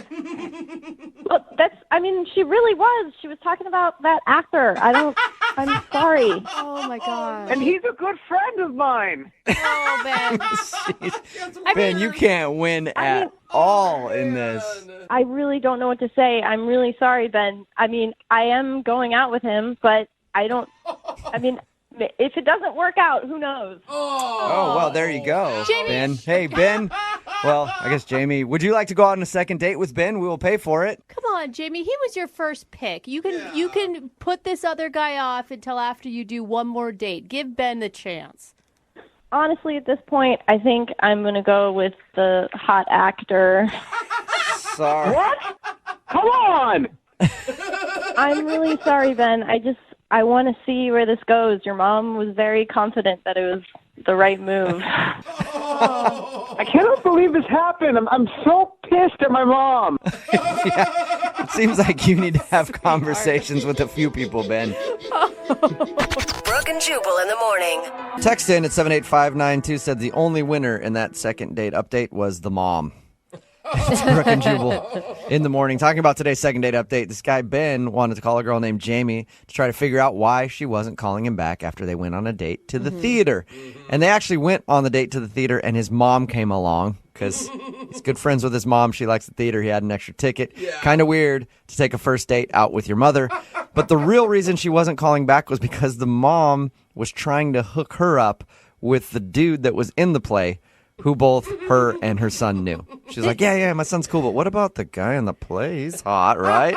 You should totally go out with him instead of my son. And she listened and was like trying to hook up with that dude instead of Ben. I can't imagine what it feels like to be blocked by your mom. By your own I know. Like, she's supposed to be the ultimate wing woman. Right? Exactly. Like, he's the best. He was he's always supposed a to tell good boy. It sounds like embarrassing she stories about what a lovely person he is. wants to keep him single as long as possible so he has no other women in his life other than mama. For some people, dating is like running a marathon. You got to pace yourself. Take it nice and slow and steady so you can make it all the way to the end. For others, they treat dating like a sprint to the finish line. Oh, man, I'm exhausted. Weird, the finish line is located in my bed sheets. Oh, wow. But Dee Dee, who's on the phone with us for a second date today, she decided to turn her dating life into a full-blown decathlon. Uh-oh, what does that even mean? She got sponsors, hydration stalls set up. Okay, so she's pro. Oh, yeah, she did. All and right. You'll understand what I mean in just a minute. But first, let's meet our decathlete. Dee Dee, welcome to the show. Hi, guys. God, I feel honored. It's like we have a true Olympian on the phone right now, Dee Dee. Oh, my God. Thank you. I didn't really look at it like that, but now I feel really accomplished. Yeah, you should be really proud of yourself. So tell us a little bit about why you called in. Okay, so I got divorced recently, and it was just finalized, and I was refusing to date until it was actually final. Okay. And now that it is, my friends, they've been pressuring me to get back out there. Yeah. And a couple of them have been doing this thing called the 10 for 10 challenge. Have you guys heard of that? No. What's that? What is it? Okay, so you go on 10 Tinder dates with 10 different guys 10 days in a row. Whoa. That just sounds like the normal Tinder life. I wish. No way. That sounds exhausting to me. Yeah. It's a lot, quite honestly, but at the same time, I have a bit of a competitive spirit, so I decided I was going to do it. I haven't been on a date in almost a year at this point, so. Okay, so if you're calling us, I'm guessing you didn't win the competition. Well, I mean, I at least finished the race. Okay. So how many of these guys are we going to be calling today? Well, we're only calling the one, but in order to get to 10 dates, I told a little bit of a white lie on my profile and said that I was a yoga instructor because I thought, that's like Yeah. just a step below acrobat on like the sexy scale, I know. And men are so predictable, aren't they? Oh, we love All yoga of a sudden, so you're flexible, girl? Yeah. We've got a lot of yoga pants. I almost put I'm flexible, and then I was like, that's too much. Yeah. So I'm assuming a lot of quality options hit you up. Well, I mean, it was really more about volume than anything else. You're like the 7-Eleven of dating. You just want a lot of people through the door. Honestly, I think it was my most honest, genuine Tinder experience because I didn't even read profiles. I was like, for once in my life, I'm using this app for what it's supposed to be for. Okay. Mindless swiping. So which one of the 10 guys did you actually connect with? Well, this guy, he was date number 8. So I was like pretty sick of dating at this point. Yeah, things were looking pretty bleak. Yeah, but number 8 was awesome, like so awesome that I actually told him the truth. Wait, you told him about the 10 for 10 or that you were divorced? Or I mean, there's a lot of truths here. Oh my God, no. I did not tell him about the 10 for 10. In fact, thank you for reminding me. Please don't say that to him. Like, I want to call him, but I don't want him to know that he was number 8 of 10. I thought that's what you came clean about. You told him about the divorce? No, I told him I'm not a yoga instructor. Oh, God. There were so many things on our list there. No, and he knows I'm divorced. Like, that was no secret. But no, I didn't tell him about the 10 for 10. I just figured, like, he was really sweet, and I'm going to tell him the truth because I want to see him again. And he laughed it off. Like, no big whoops. Everything was fine. But Wow, what a good guy to be able to look past not dating a yoga instructor. You don't find a lot of guys like that these days. I would have got up and left. Okay, well, to be fair, I am very flexible. Good to know. So what were some of the highlights with Tony? You know that montage in Ferris Bueller where they like go to the museum and it's all like artsy and deep and so it felt like that. Like I felt like a grown-up date. I don't really remember that montage. I'm going to be honest. It was like the kind of date you see in the movies. Usually my dates are more like, we go and eat something real quick, maybe smoke something, and then that's it. Maybe watch a movie.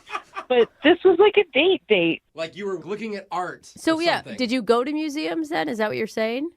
Yeah, we walked around downtown, and then we went to the museum, and we were, like, holding hands. I think that's why I got so mushy. Cute. Ooh. I like that. You danced in the parade as it went by. Like, I've seen that Ferris Bueller movie. We almost ran into his dad. It was super tense. Yeah. I think that in some ways, holding hands is even more intimate than, like, kissing someone. Really? Oh, my God. This is what I'm saying. I just got divorced. We hated each other, but we still slept together occasionally because we're human beings and we have needs. But we have not held hands in, like, 6 years. See? All right. Okay. So how did the date end? It was just really sweet, Honestly, I maybe gave him a little more info than he needed on a first date because, like I said, I did get really kind of mushy. Like, we were holding hands. It felt like we were had been together for a while. So I started talking about my actual job or job that I'm trying to get, I guess. I'm an aspiring author. I'm a writer. Cool. I'm not yet published, so I'm sort of in that, like, super broke, not sure if I actually have any talent phase of my career. It's very stressful. Yeah. Like, I have to tell myself every day that, like, this is my purpose. I'm born to do this, but I don't have any evidence yet. Totally. A classic artist. So what do you think went wrong on the date? Why do you think this guy isn't calling you back? I'm a woman, so, like, my first thought is he met someone he'd rather have sex with than me. But my second thought would be that I think I may have frightened him off and maybe come off a bit crazy because I did, lie on my profile about the yoga thing. And then I got a little bit vulnerable, let's say, talking about my career. May have got a little bit misty for a moment. Too much too soon. Yeah. Guys don't like misty. So they love moist, but not misty. Yeah. Now that's a bumper sticker. Yeah, you're speaking my truth here. All right, Dee Dee. I like you, Dee Dee. Well, we're going to play a song, come back, and call Tony for you and get your second date, okay? Okay, everybody cross your fingers and your toes, please. Okay, got them all crossed. All right. Hold on. If you're just joining us for today's second date, we're on the phone with Dee Dee, who's FD and DTD. What? Freshly divorced and down to date. I don't think that's what that was. I'm pretty sure that's a popular saying that all the teens are using nowadays. Yeah. Put that in your profile, Dee Dee. You'll get some swipes. Yeah, the 19-year-olds are big into the divorcees. Oh, yeah. A lot of the divorced teens are using this now. Anyway, Dee Dee's friends got her to try something called the 10 for 10 challenge, which is where you go out on 10 Tinder dates over 10 days with 10 different dudes. Yes. Wow. And her 8th date is the one that really stuck. His name's Tony, and she had a great time exploring the city Ferris Bueller style with him, but there has not been a meetup since then. And Dee, we never asked you this. Have you actually tried to contact him yet after the date, or is this the first time you're reaching out? No, I mean, I've texted him. He just hasn't texted me back. So I'm like, I'm in a place now where I don't even know if he's not interested or if he, fell off the face of the earth. Okay. All right. Well, what's interesting, though, you could actually call your 10 for 10 challenge a success because at least you met one dude you really liked. I was looking at it as a success because I actually put up with all 10 of them. Like, I didn't give up. Okay. You persevered, and that's all that matters in the dating world. I was like, I held on to hope in the face of no hope at all. All right. All right. We're going to keep that positive attitude going, and we're going to give Tony a call for you and get your second date, all right? Yeah, it seemed like a really good idea until this moment. Now I'm kind of freaking out, so let's do this. All right, we're going to make this work for you, okay? We're going to call him right now.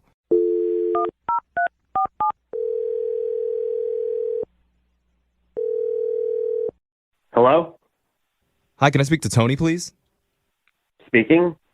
Is this number 8, Tony? Excuse me? Sorry. He doesn't know. Yeah, okay.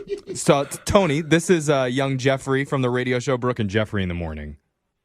Young Jeffrey from where? Don't worry about it, actually. Forget it. Hi, Tony. It's not going to help you.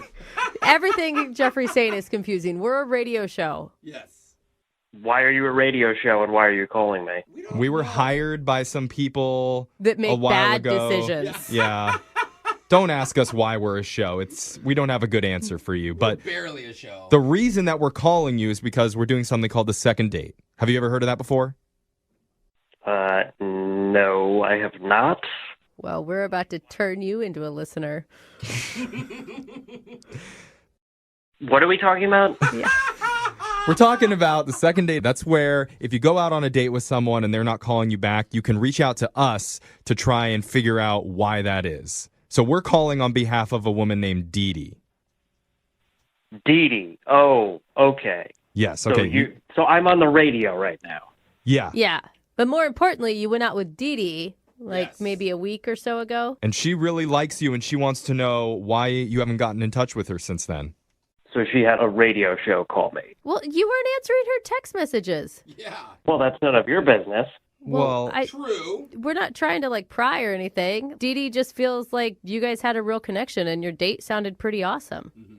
Okay. Well, what? She thought it went really well, you're saying? Yeah. Do you think it went well or do you not think it went well? We want to know a little bit more about it so that we can help Dee Dee understand why she's getting blown off. Well, if you must know, I think it went well to a point. We went out to a museum. We walked around. It was a really relaxing date, I would say. Okay, so what changed? So I guess towards the end of the date, we started talking more in depth about our personal lives and our backstories, and then. At that point, kind of a big red flag came up. Well, she told us that she came clean about lying to you on her dating profile about being a yoga instructor. Is that what you're talking about? No, not that. That was perfectly fine and funny. Okay. A lot of people tell lies on Tinder, so that wasn't anything big. Not in comparison to what she ultimately did tell me, though. Can you share what that is? She seems like a pretty open person. I mean... Right. Well, I don't know what she told you guys, but so she's trying to become an author. Perhaps she's mentioned this? Yeah. She says she's not published yet, but it's like a dream of hers. So, she's writing, and it's very stressful for her, and she hasn't been able to really work or make much money for a while. Mm-hmm. But she said as of now, she's been covered financially due to the bus scam. What'd you say, the bus scam? Yes, the bus scam. What does that mean? Is it like some pyramid scheme where she's selling cosmetics at a bus stop? What is that? If only. It's a little more deep than that. She basically conned the city into giving her a settlement due to getting hit by a city bus. Wait, what did you just say? A lot of money then? She got hit by a bus to get money from the city. Yes, and she's been living off this for years now. You're saying she did it on purpose? Yeah, something like that. Wait, did she Hold on. Did she tell you that, or was she joking? Like, that sounds like a big joke someone would say. No, it was pretty serious. I did ask if she was joking, but she said she was 100% serious. What? Jose's coming up with all sorts of ideas. What public transit do I throw myself in front of next? Ask her if it hurt. Yeah, 5:15 comes in 6 minutes, Jose. You better get down there. I'm out of here, guys. See Okay, you later. okay. I think. Wait a minute. Yeah, we need to ask Dee Dee about this. Dee Dee, did you jump out in front of a bus on purpose to make some money? She's on the phone? No. Wow, Tony, that is not how I told you the story at all. Like, oh my God. What? Hold on. What? That makes me First sound of like all, a psycho. I can't believe you're on the phone and you had a radio show call me to ask why I didn't call you back. That's psycho right there. Sorry, I think, Tony, that was on me. We shouldn't have hit you like a bus like that. We have them listening on the other line so that they can know what's going on. So Dee Dee's been hearing everything you said. But I need you guys to understand something, because like this is the last reason I thought he wasn't calling me back. Because that's not exactly how it happened. Okay, first of all, I'm not like some scammer. I refer to it as the bus scam because I think it's funny that I happened to get hit by a city bus and get a settlement. It's kind of good luck as far as I can see. Like, why would you call it a scam? Because it's funny. You know, I got hit by a bus. That sounds ridiculous. And not for nothing, in the artistic community, it's kind of everyone's dream. It's like winning the lottery. That's the perfect scenario. I got hit by a bus, but I'm totally fine. Well, you know, it doesn't sound fine to me because I don't know if I could be with somebody who just so openly cheated the system that way. How did I cheat the system? I got hit by a bus. I didn't jump in front of a bus. I want to see the video. I don't know. But you pretended to be more hurt than you actually were to get a bigger settlement. Wow, I think you're making a lot of assumptions about me, Tony, especially considering, like, I didn't even ask for alimony or anything from my husband. Like, the last thing I am is a scammer. But I'm also an optimist, so I look at this as a positive. I think this is a way I got lucky, and it's a jump start for my career. Hey!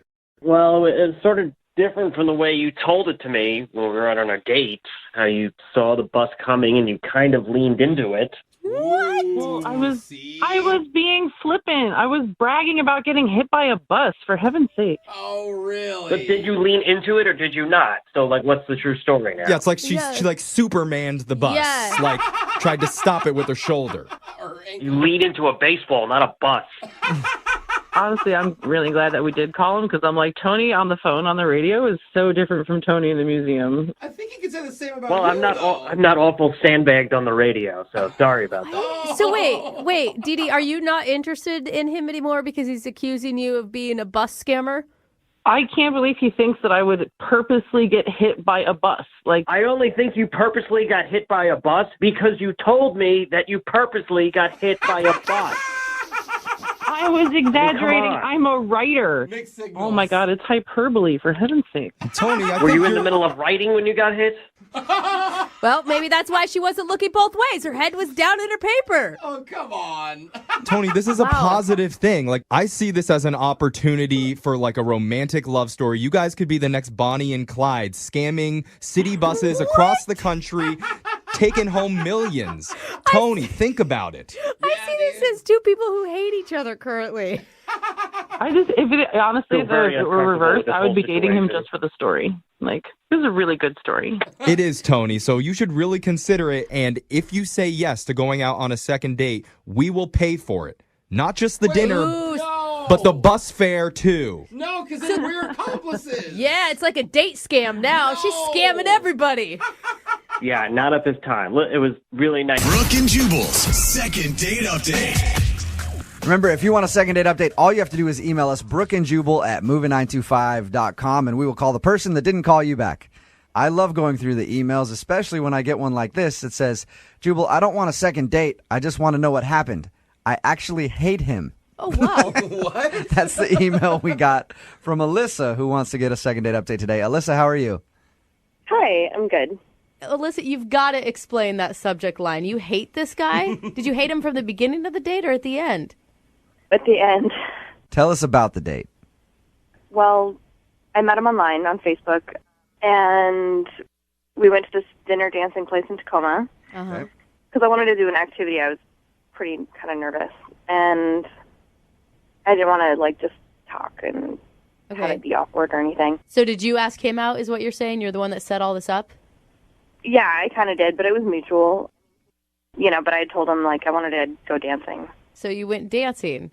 Yeah, Latin style dancing. Alyssa, are you nervous? You sound kind of nervous. I am. Okay. I am. Why are you nervous?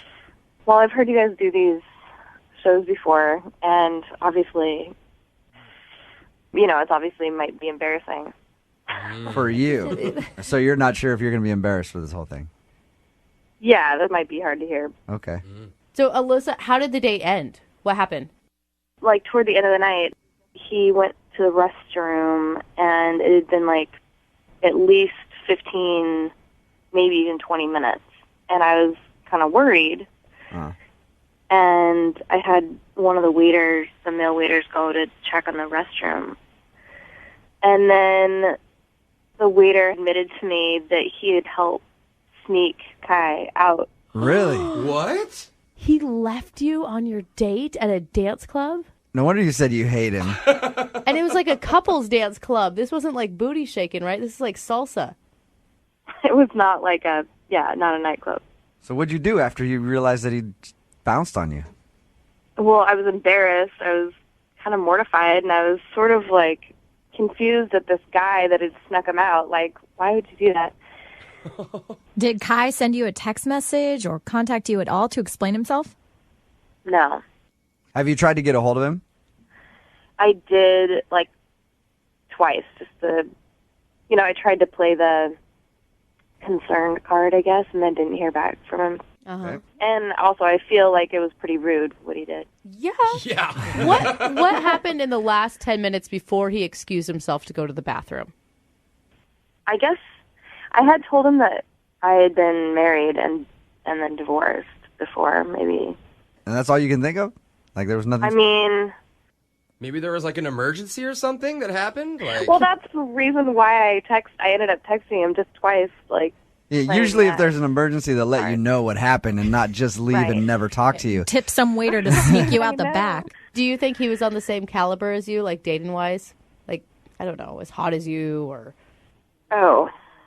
I'm just asking only because I've had dudes dump me that I was like, what? No, you can't dump me. I'm the one that's supposed to dump you. He didn't even dump her. He just left secretly in the middle of the date and had somebody like shove him out the back window. So bad. Not necessarily being dumped. Okay. We're going to call him right after this. Give us about 3.5 minutes. We're going to play a song, come right back, call him, and get your second date update, okay? Okay. All right, hang on. Moving 92.5. Brooke and Jubal in the mornings. Second date update. Now that I've had a couple minutes to think about it, I'm really, really curious why Kai, the guy who our second dater is calling in about, left in the middle of their date. I can't think of any reason. And that's a ballsy move. You asked a waiter to sneak you out the back. Yeah. At a salsa club. In case you missed the first part where we talked to Alyssa, who emailed us about the date she went on. She went out with this guy to dancing and dinner. Mm-hmm. In the middle of it, he went to the bathroom, never to be heard or seen from again. Right, Alyssa? Yeah, that's right. And Alyssa's very nervous about the phone call we're about to make. Alyssa, can I ask, what about a date would make you leave and never talk to that I'm person? not a coward. Like, I would never do that. Yeah. I left in the middle of a date before, but it was after I told her I was leaving. Yeah. And like a grown-up? Yeah. That's weird. Why did you do it? Why did you have to leave? She was horribly bitchy. And it was like a double date, and I was like, you know what, you guys? I'm getting out of here. I'll see you later. I hope you know I'm not going to the bathroom. It was his girlfriend of 5 years. It was his mom. Exactly. Then we continued to date and almost get married, so it was good. All right, let's call him right now.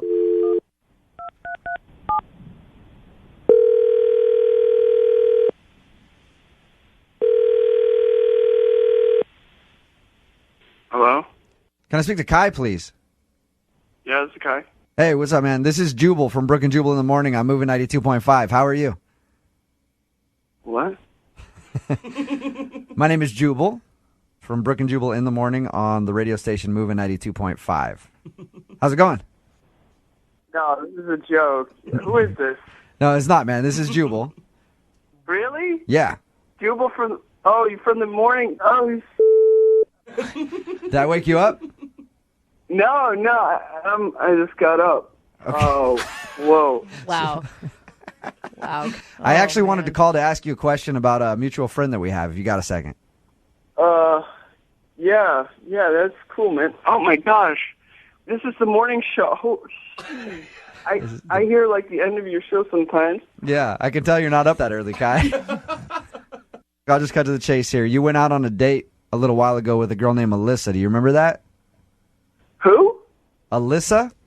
You guys went out for like dinner and dancing, like salsa dancing. And in the middle of that date, you actually had a waiter help sneak you out. Just admit that you did it. We know that you did it. Let me just explain to you. She's a friend of my friend Ryan's, and he was like, yeah, she's cute, and she looked cute in her pictures and And so then she took me to this Latin club, like salsa dancing or whatever, and actually I know how to salsa dance some, so I knew how to like fake it, right? Right. And then Yeah, she said you were a good dancer. Yeah, well, I'm good. Like I can do a lot of dancing. Like I just haven't Why did you ditch her, Kai?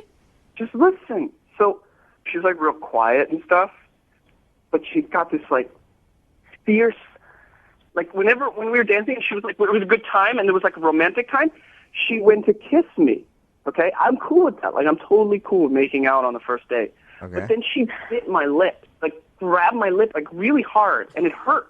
But I was like, all right, I won't complain about it. Maybe it was just a mistake, right? Right. But then later on, she was with me. She's like, let me tell you something, and she just bit my ear.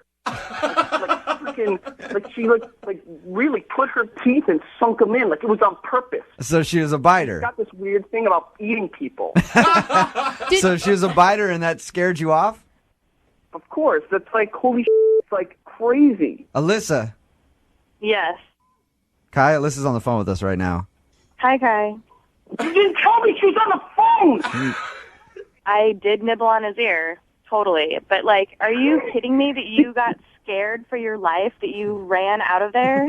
You literally grabbed my ear with your claws or your teeth, and you sunk them in like Jeffrey Dahmer or something. You were like, oh my God, psycho. What happened to you as a child? What's wrong? Seriously, you are such a coward. It's fine. You go ahead and hang out with those vampire people because there's clubs for that. What? Kai, have you done this before? Have you just left in the middle of a date without saying anything? No, I didn't leave. She was like going to eat me, okay? Like, it was weird. In Kai's defense, You have no accountability. Where are your balls? Thank you, Alyssa. Thank you. Kai, in your defense, I will say it's kind of rude just to leave, but I've been out with a girl who has been like a really aggressive biter, and she made my lip bleed too, and I kind of wanted to leave. It was really weird. Dear God. Alyssa, what do you think of Kai now that you've heard this? I'm just glad that I know now, like, who you really are. I know who I am. I don't like getting bitten and eaten. So you should have said something about it. Like, Yeah. that's all. Like, whoa. And then you're like, okay, got it. Yeah, but the thing is, you're calling the radio station to have me, and you're putting me in this spot. Now I feel like I'm like, I don't know, like everyone's listening, and I feel really weird. Yeah, how do you think she felt when you left her at a date and she's just standing there in a salsa club by herself, Kai? Okay, well, part of it, I wasn't fully myself. I was a little scared. I was ultra scared, and I Are you really medicated, and then this happens when you drink and because you're medicated? I mean, I don't understand. Are you okay? What? Hey, you guys, before we let you go, the station will pay for you guys to go out on a second date if you guys would like to go out again. Are you interested? Are you asking me? Yep. Hell no. Alyssa, is there anything else you want to say to Kai before we let him go? Yeah, I think that you are insane. I think you need to grow a pair of or to let them drop. And Second date update. We've got a guy named John on the phone for a second date update today. And John's looking for answers. Uh-oh. Apparently, he had a big romantic evening planned for his special lady, and something came up. Uh-oh. So let's talk to him about it. J-Dog, what's up? J-Dog, that's awesome. Do you mind if I call you J-Dog? No, that's really cool. I mean, that makes me sound like even cooler than I think I am. Hey, can I interject and say I mind? Does anybody else? We can do something. We can do like J Money. All right. J Bone. Oh, J Money is awesome. What do your friends call you? My friends? I have one friend. He just calls me John. Oh, yeah. See, it's not as exciting. Yeah, there we All right, go. well, Thank you, John. Okay, John. So who do you want to call today? Her name is Lisa. But can I just say something? Okay. I'm like nervous. I get a little awkward and pathetic sort of when I'm nervous. But Don't worry about J Bone. okay, thank you. I just want to say, listen, I love you guys. Thank you so much. When I emailed you, I had no intention that you guys, or rather, I had no. Calm down, bro. I got a little stutter. I got a little like. It's okay, John. okay. Oh my It's all right, gosh, dude. you're being so cute. We're here for you, man. And listen, you thank us now, and just remember that because the end of this could not go the way you want. Okay.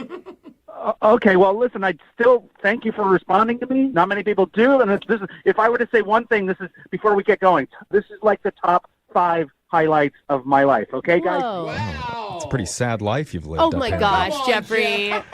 Do you know what, John? honored, I think bro. you're awesome. Yeah. Thank you. I love the sarcasm. What doesn't stick to me bounces off me and hits you. Yep, glue, paper, wherever we're at here. not how we Rubber, say it. I don't know how it goes. So you said her name is the girl you wants to call is Lisa. Yes. Oh, yes, Lisa. Why don't you tell us about her? How did you meet her? Well, I wasn't having a lot of success dating. I think I could chalk that up to my friend tells me it's probably because I'm not so good looking. Oh my God, what kind of friend do you have, John? I bet you're great looking, okay? Well, I mean, that's nice of you to say, but I mean, I could send you a photo. I mean, I don't look like those stars in Hollywood or like any sort of like athlete or something. I'm sort of pudgy You're normal, and. dude. It's Yeah. fine. Yeah, none of us look like that. Oh, I wish you guys were around in my teen years. I could have used that. Aww.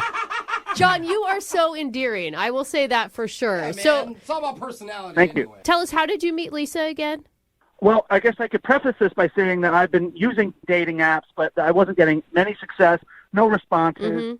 I met her finally on Craigslist. There it Okay. Craigslist. They don't require photos on Craigslist. Oh, there's like a dating section in Craigslist. You can like there's post for yourself. Okay. anything. Okay. Yeah. But All that's right. pretty So funny. she didn't see what you looked like, so you matched with her. Exactly. She didn't see what I looked like, so we matched. There's a little bit more accepting. Yeah, that's good. That's Personality good. That's great, man. So what did you guys do for your first date? Well, here's the thing. We messaged back and forth. She was warm and kind, and I'm telling you, she's the kind of girl that like would donate a kidney if I needed it. Or maybe since she's on Craigslist, she'd steal your kidney. Yeah. You woke up in a Maybe nice she would mess. donate Sell one it. too. That sounds nice. You guys are so funny. Thanks, I can't John. believe I'm doing this. John, you're All right. awesome. So what did you do with Lisa? We exchanged numbers, invited her to hang out at my house. I got some hard ciders. We had apps, like a veggie tray. Yeah. Some of those little pizzas. Uh-huh. Mm-hmm. I set out a candle or two and Aw. then a Connect 4 because that's my favorite game. Oh, God. I'm going to tell you, you guys are laughing, but I think that is a first date done right. Are you kidding me? Pizza rolls, hard cider, and Connect 4? It does sound fun. That would win over I anyone. want to fight it, but I agree. Wow, Brooke's getting steamy over here I just mean- thinking about connecting that fourth piece. I mean, don't bust out the game Risk, though. Then we're really getting hot and heavy. Oh, I love Risk. Yeah. So did she love it, John? Did she love it as much as I do? Well, listen, she didn't show up. I texted her. I didn't hear back from her. I started to freak out.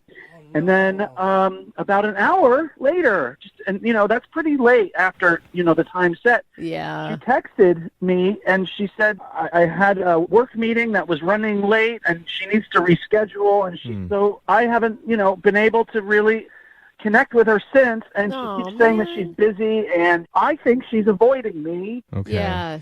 Well, That sucks so bad. Like, I'm kind of mad at her. for especially you. when you plan something like really Totally. big for someone, even if it's like Connect 4, like Right. you go through the effort and then they don't show up, that's just rude. Yeah. Did you tell her that you had planned these things and then she didn't show up, or was it all supposed to be a surprise?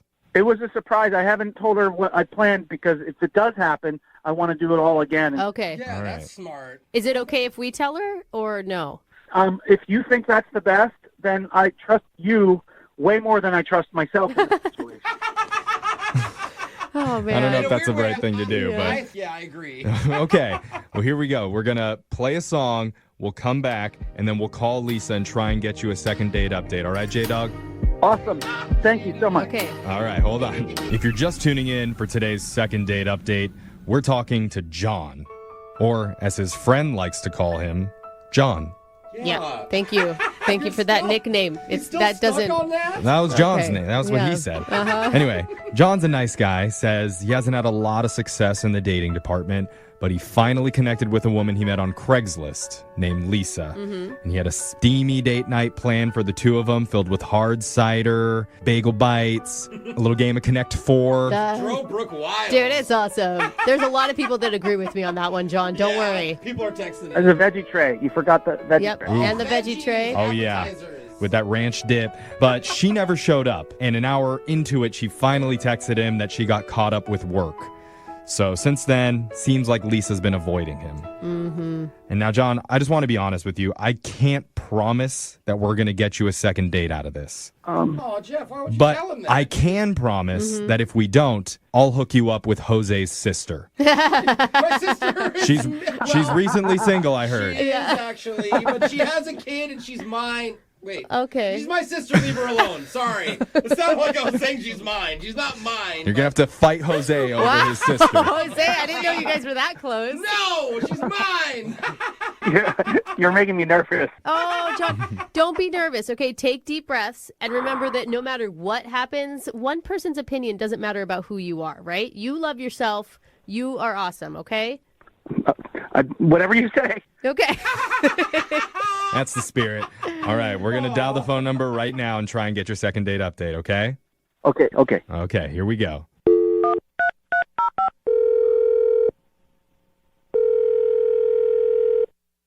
Hello? Hi, can I talk to Lisa, please? This is she. Hi, Lisa. How are you? This is young Jeffrey from the radio show Brooke and Jeffrey in the Morning. Okay. Okay. I'm sorry, the radio? What do you mean? We have a show. Yeah. And you're on it right now.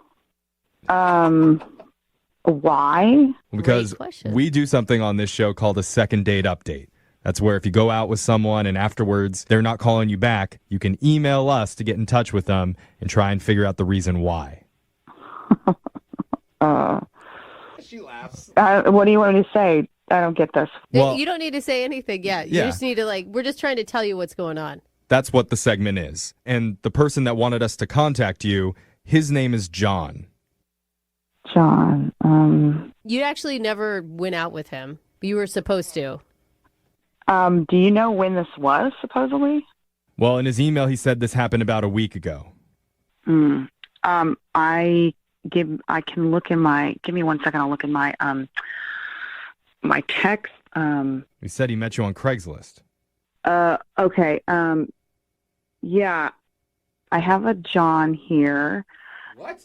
And I did reply and say that I had appointments and clients and that we would reschedule. No, this isn't like a business thing. This is like a date. Yeah. Okay. John, about a week ago, Mm-hmm. right? He invited you over to his house to hang out. And then you were like an hour late. You were supposed to be there and you were late. Yeah, I said that we were going to reschedule. So I did text him. But he asked again, and you keep saying you're busy, he says. Because I'm busy, and when I'm not busy, we'll get him scheduled. Okay. This sounds so business-like and formal. Yeah, totally. Did you like him at all, Lisa?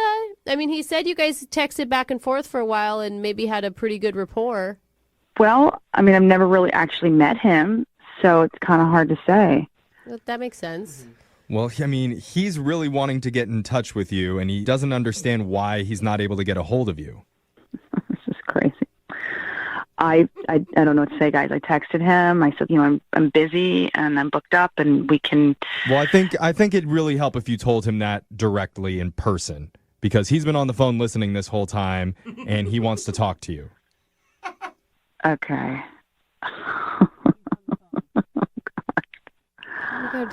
John, you there? Yes. Breathe, John. Hi. Hi, Lisa. I'm a hi? Hi, John. Listen, I just want to say that your voice is like everything that I thought it would be, like a little smoky, almost like Audrey Hepburn, and I'm like really sort of panicky right now because it's beautiful. Oh, that was actually cute in a weird way. I know you're really busy and everything, and I'm completely, I'm always free because I don't really have much going on. But I think that I'm excited. I have Connect 4 and candles and a veggie tray. Okay, John, relax. Let her respond to you. Yes. Oh, hey, John, I think I need to clarify something with you. And so here's the thing. I've got hard ciders too. If you like hard ciders. Okay. He has a really cute date night planned for you, Lisa. Yeah, he's obviously very excited about this. So. Okay. And that's really nice, but I do need to talk to John about this. I need to clarify something. All right. Okay. Okay, so John, listen, so we met on Craigslist, and this wasn't like a date scenario. You actually clicked on my link. I'm actually an escort, and that was an ad that you clicked on. What? Oh, no. Yeah. This is not right. This is so embarrassing. Dude. You're a Craigslist escort.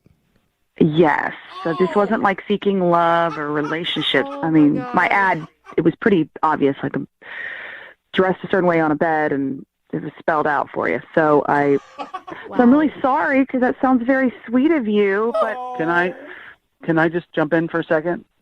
Yeah, go ahead. I don't know what that is. Oh, John, no! For real? Okay, so John, here's the thing. Yeah.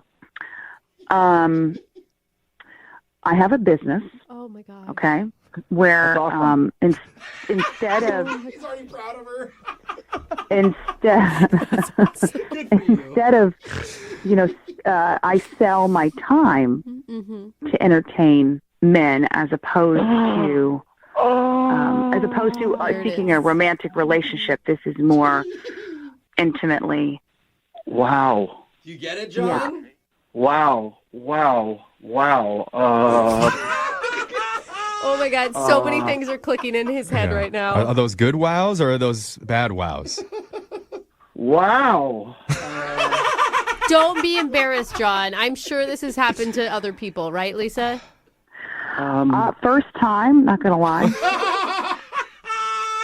Did it? John is one of a kind, though, so I can see why that would happen. Well, I think that you sort of send mixed messages. I don't want to get combative here, but Okay. you did send me mixed messages putting yourself on the dating section of Craigslist, okay? So, Okay, John, it is in that section in the dating area, but it is still separate. It's pretty clearly defined as. Yeah. I mean, it even talks about call for rates. So I don't know.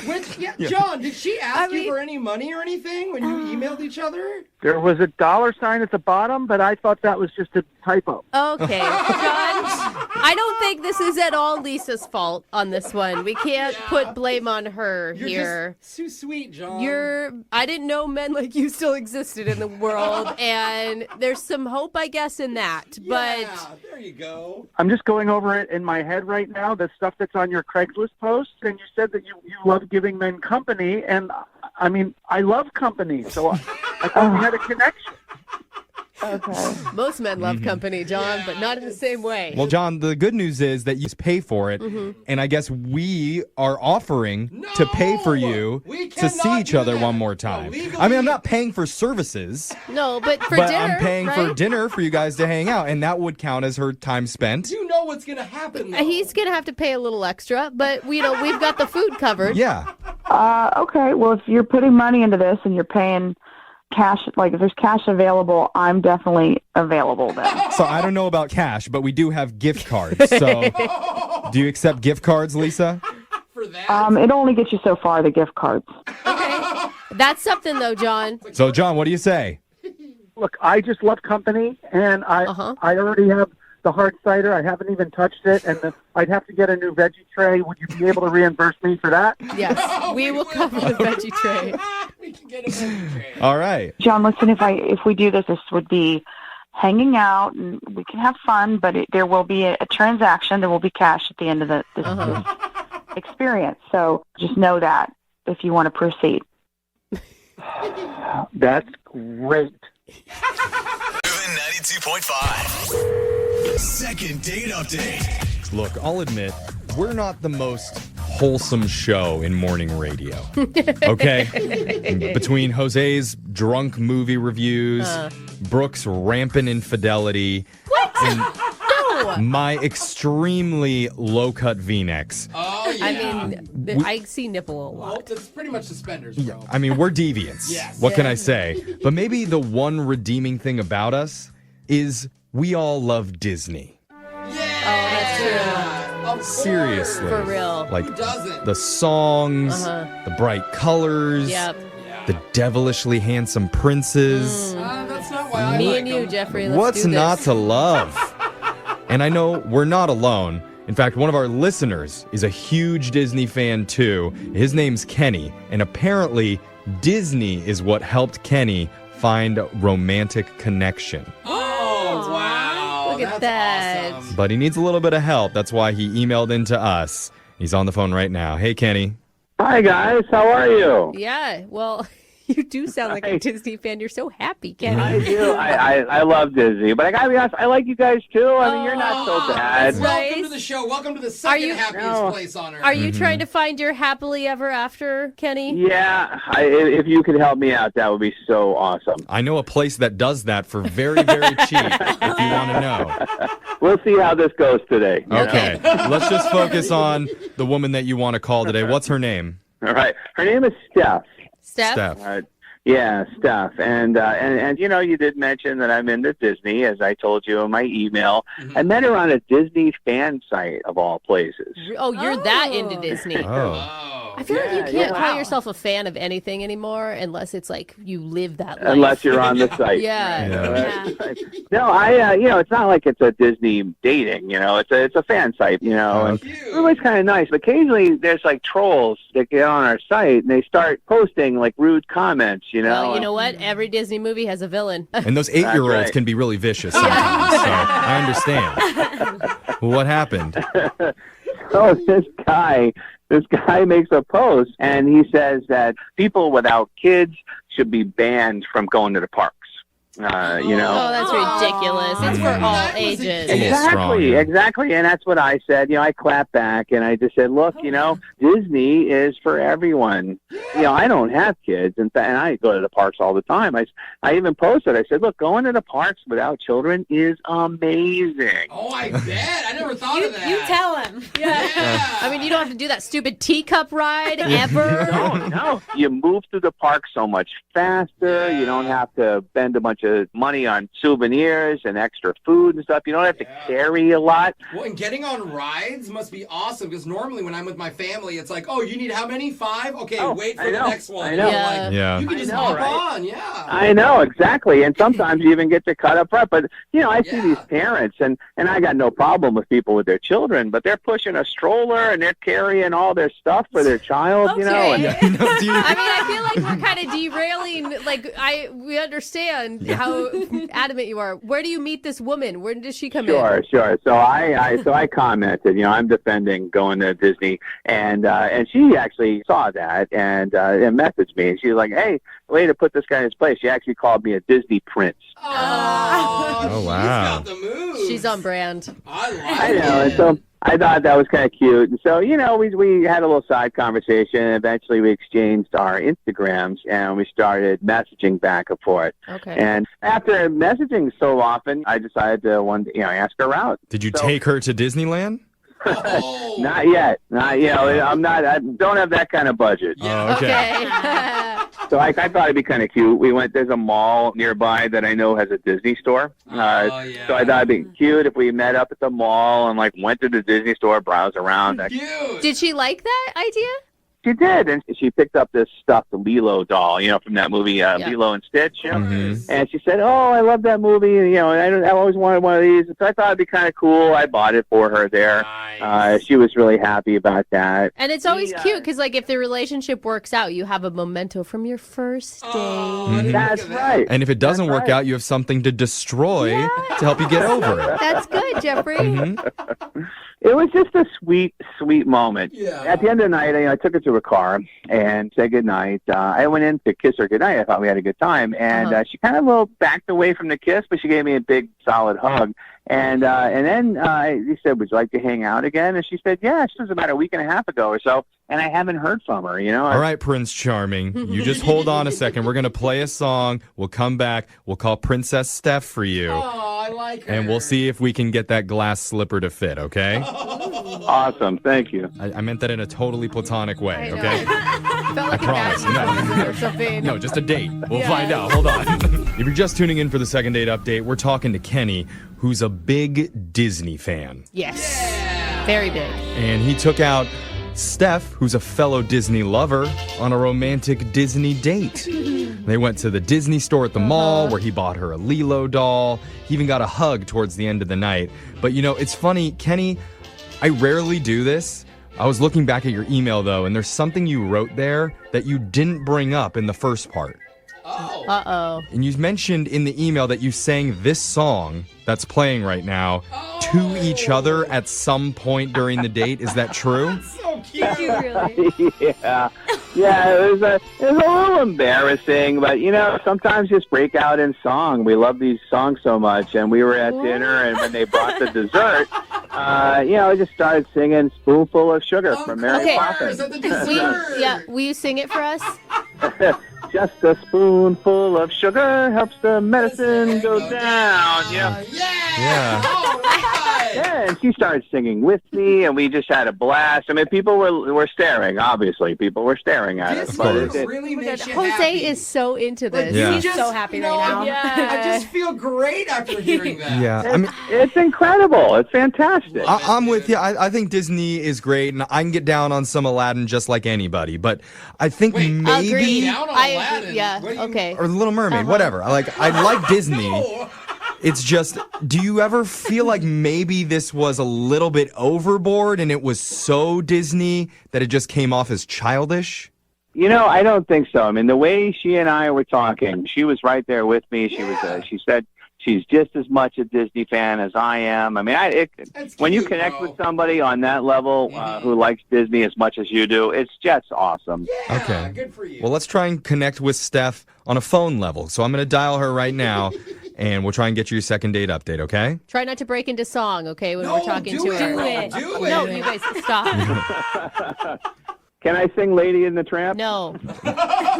Just wait till we talk to her first, and then maybe you can jump in, okay? Okay. All right, I'm down the number now. Here we go.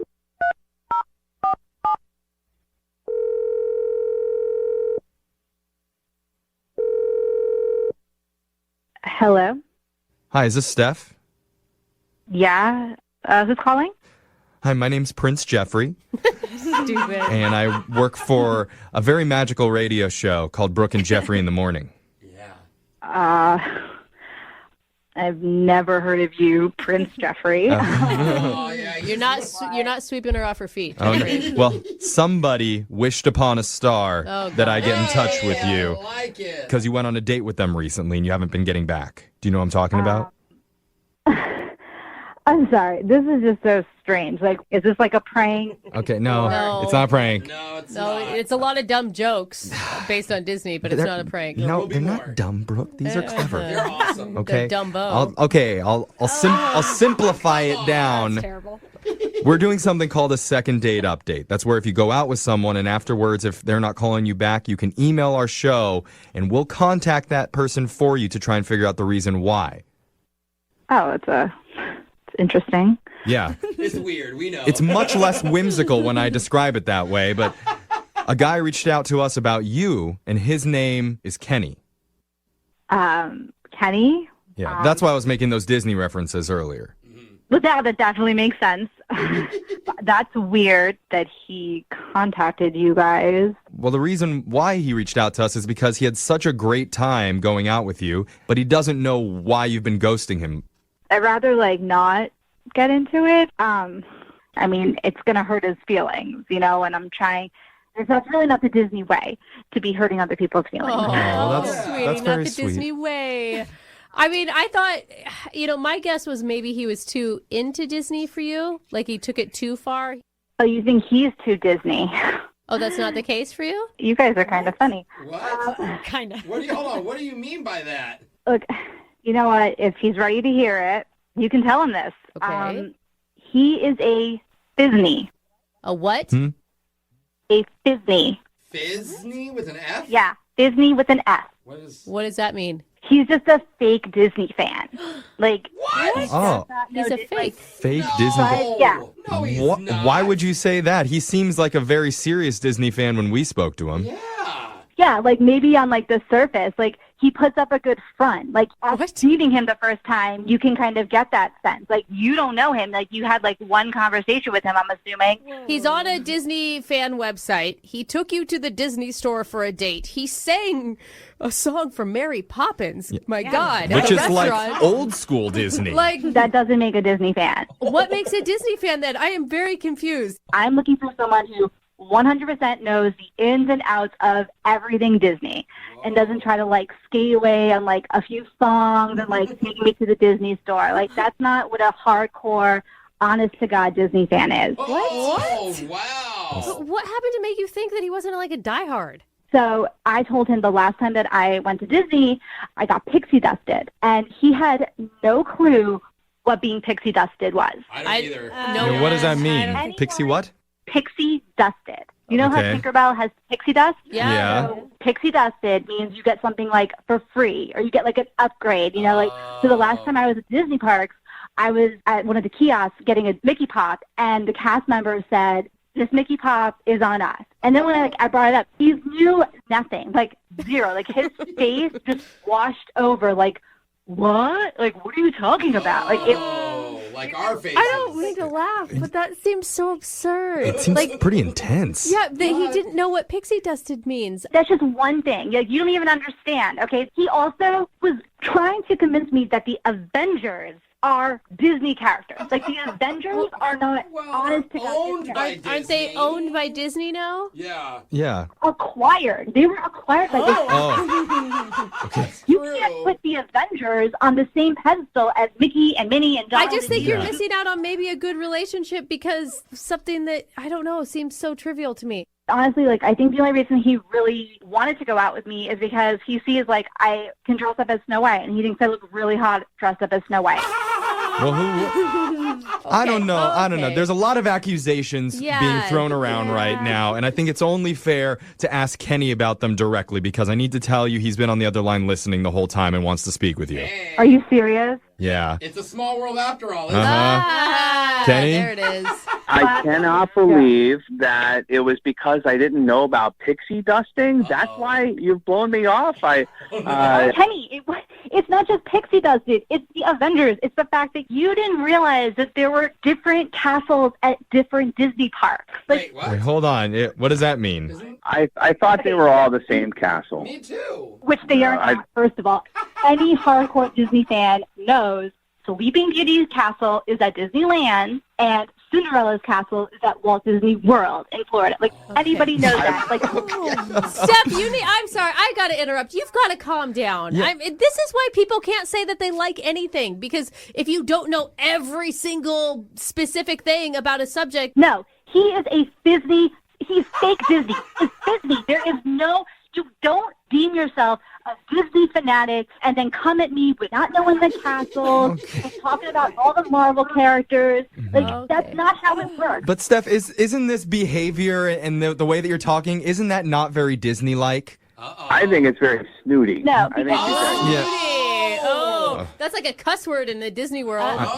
I mean, you're acting like one of the evil stepsisters at this point. Look, you all need to settle down and shut up because you pushed me. You wanted to know why I didn't want to call Kenny back, and I told you. He didn't even really know the words to a spoonful of sugar. He knew that. A spoonful of sugar. Okay. I don't even think it's fair for me at this point to ask them to go out on a second date. You have to do it. Maybe it's easier for me to just ask Steph to give back the Lilo doll. Honestly, if he wants Lilo back, he can take it. Like, Okay. it wasn't even a special edition Lilo doll, so he could. Oh. You can get that anywhere. Ew. Kenny. Okay, well, Kenny, man, I'm so sorry that this has happened to you. Oh, well, thank you. Yeah, we like I said, we all start at different levels of fandom. You know, she might be more hardcore than me, but I'll get there. Yeah. You know, now I know what pixie dusting is. All right, well, try again. just to make sure that you're not a Fizney, I'm going to play this song and you need to sing it word for word flawlessly. Here we go. But sugar helps. I wish people would take my advice and stop trying so hard. Like, try just hard enough. Like with everything. Everything gets better when you stop trying. Like, I used to really try to do a good job at radio and everything else, but once I stopped caring, show's ratings are better than ever. Like, once you just give up and don't try so hard, things get good. And Doug is on the phone with us right now, and I think that's his problem on his first date with a girl named Rachel who he met online. He tried way too hard by showing up with flowers. That's not the bad part. But making a list of the 10 things that you liked about her, Doug, and then reading it to her at dinner. Probably a turnoff. Probably at this point. You meant well. But unfortunately, since your date, all you've been getting is one-word answers from her and no second date. So we're about to call her, see if we can get her on the phone, and then ask her if it was the list of the 10 favorite things about Rachel that turned her off and is making her not want to go out with you again. Doug, why don't you just scrap this one and start new? I mean, you haven't dated in a year. Maybe you need to get a couple other dates under your belt. I mean, why is it so important for you to get a second date with this girl? It's kind of two reasons. I really like her, and I want to prove that I'm not a nervous weirdo loser. I mean, I think that I let my nerves get the best of me, probably because I hadn't been on a date in a long time, you know? You want a do-over. Second chance. Yeah, a second first shot. All right. Well, I'm going to dial the number right now and see if we can get her on the phone, okay? Okay. All right, man. Hang on.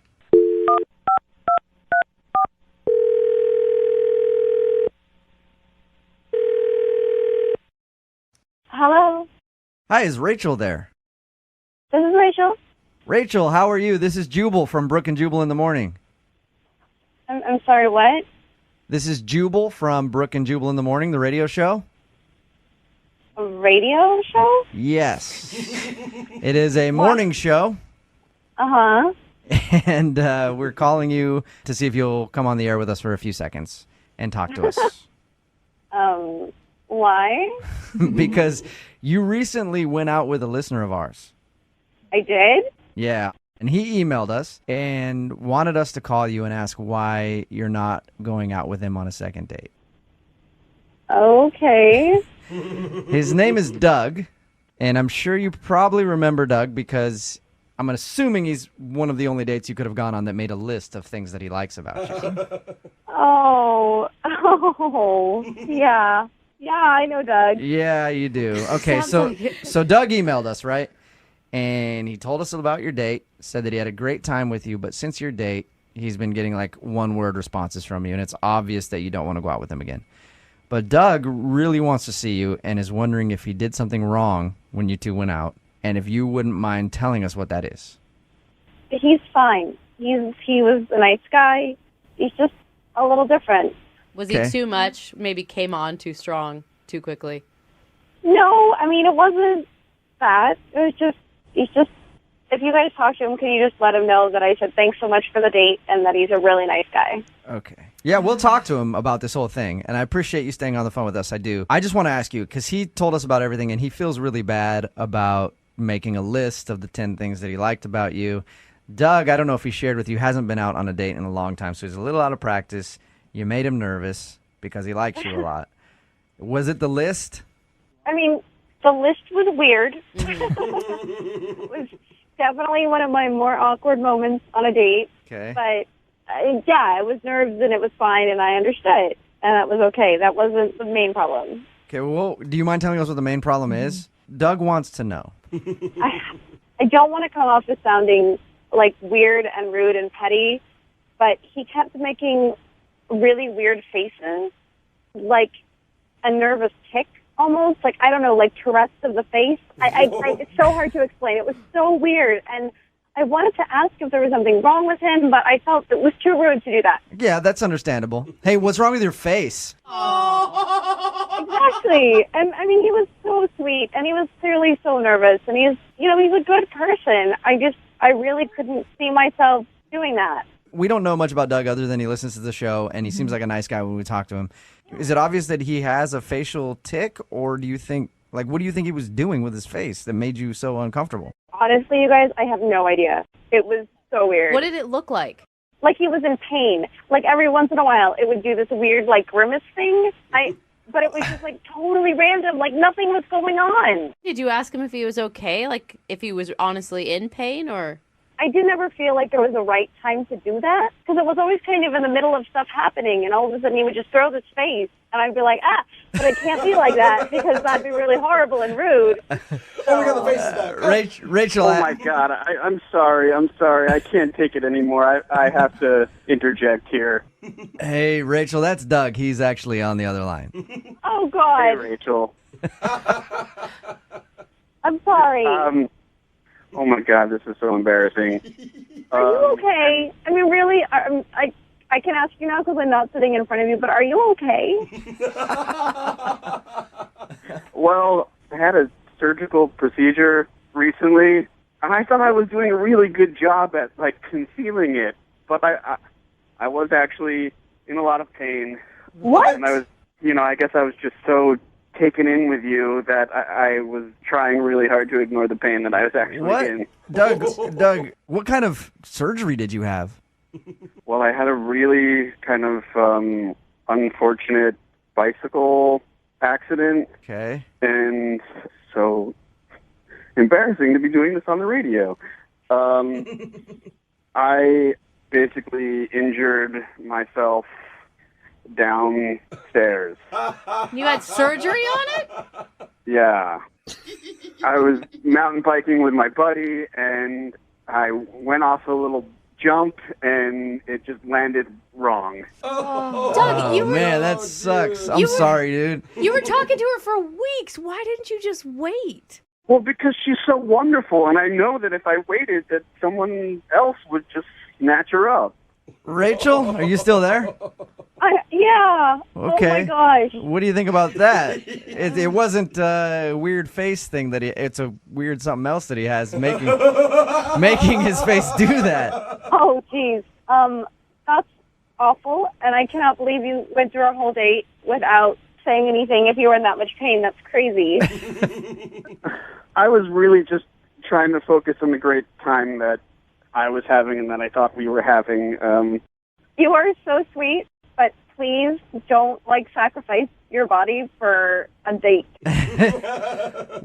Rachel, what if Doug would have said, hey, let's go out maybe a couple weeks from now because I got some problems, some strained muscles down south. You would have been pretty understanding about that, wouldn't you? I mean, I probably would want to know a little bit more about what's going on and, the long-term effects and all that stuff. But, I mean, yeah, don't, throw yourself under the bus on someone else's behalf. That's crazy. But you're so great, I thought it was worth it. Doug, is everything going to be working in the future in that department? I'm just looking out for her best interest. That's all. Yes, the doctor said that I'd be back to 100% in another month or two. Oh, look at all right. So you'll have to take things slow if you guys continue to date. So, Rachel, would you like to go out with Doug again, knowing what you just learned? We'll pay for a second date if you give him another shot. Only if he's well enough to go. Okay. Doug, are you well enough to go on a second date, or do you need a couple more weeks? I'm good to sit at dinner and things like that, taking it slow, but we couldn't probably do I think we know what you're saying, Doug. All right. Well, congratulations, and we'll send you guys out on a second date for some dinner. Yes. We'll pay for it, and then anything else is up to you guys and Doug's timeline. Rachel, I'm so happy. Thanks for giving me another shot. I will definitely make it up to you. Yeah, he'll make it up to you in about 6 to 8 weeks. Practice makes perfect with pretty much everything you do, right? Yeah, that's true. That's why if you haven't been out on a date in a long time and you don't have a lot of practice, you're probably going to screw it up. I see what you mean. And that's what Doug thinks he did with his first date with a girl named Rachel that he met online. He's on the phone with us right now to do a second date. And apparently Doug hasn't been out on a date in a long time and thinks that maybe his nerves got the best of him. What's up, Doug? How are you? I'm pretty good. How's everybody over there? Not too bad, man. Doug. Where'd you- So how long has it been, first of all, since you went out with an actual woman? It's been close to a year. I guess it's been a long time because I got out of a rather long relationship and was just waiting for the right girl and the right time. So you met this girl, Rachel, online that you want to call today. Yeah. And what did you like about her so much? Our conversations online just seemed to have like a really good taste and chemistry to it. Okay. And she's just got some really cool interests. You said that you think your nerves got the best of you. Yeah, I think so. Okay, what do you mean by that? Well, I hadn't been out for a while, and I tried to go in preparing a little bit. Like, did you prepare like everything that you were going to say to her? No.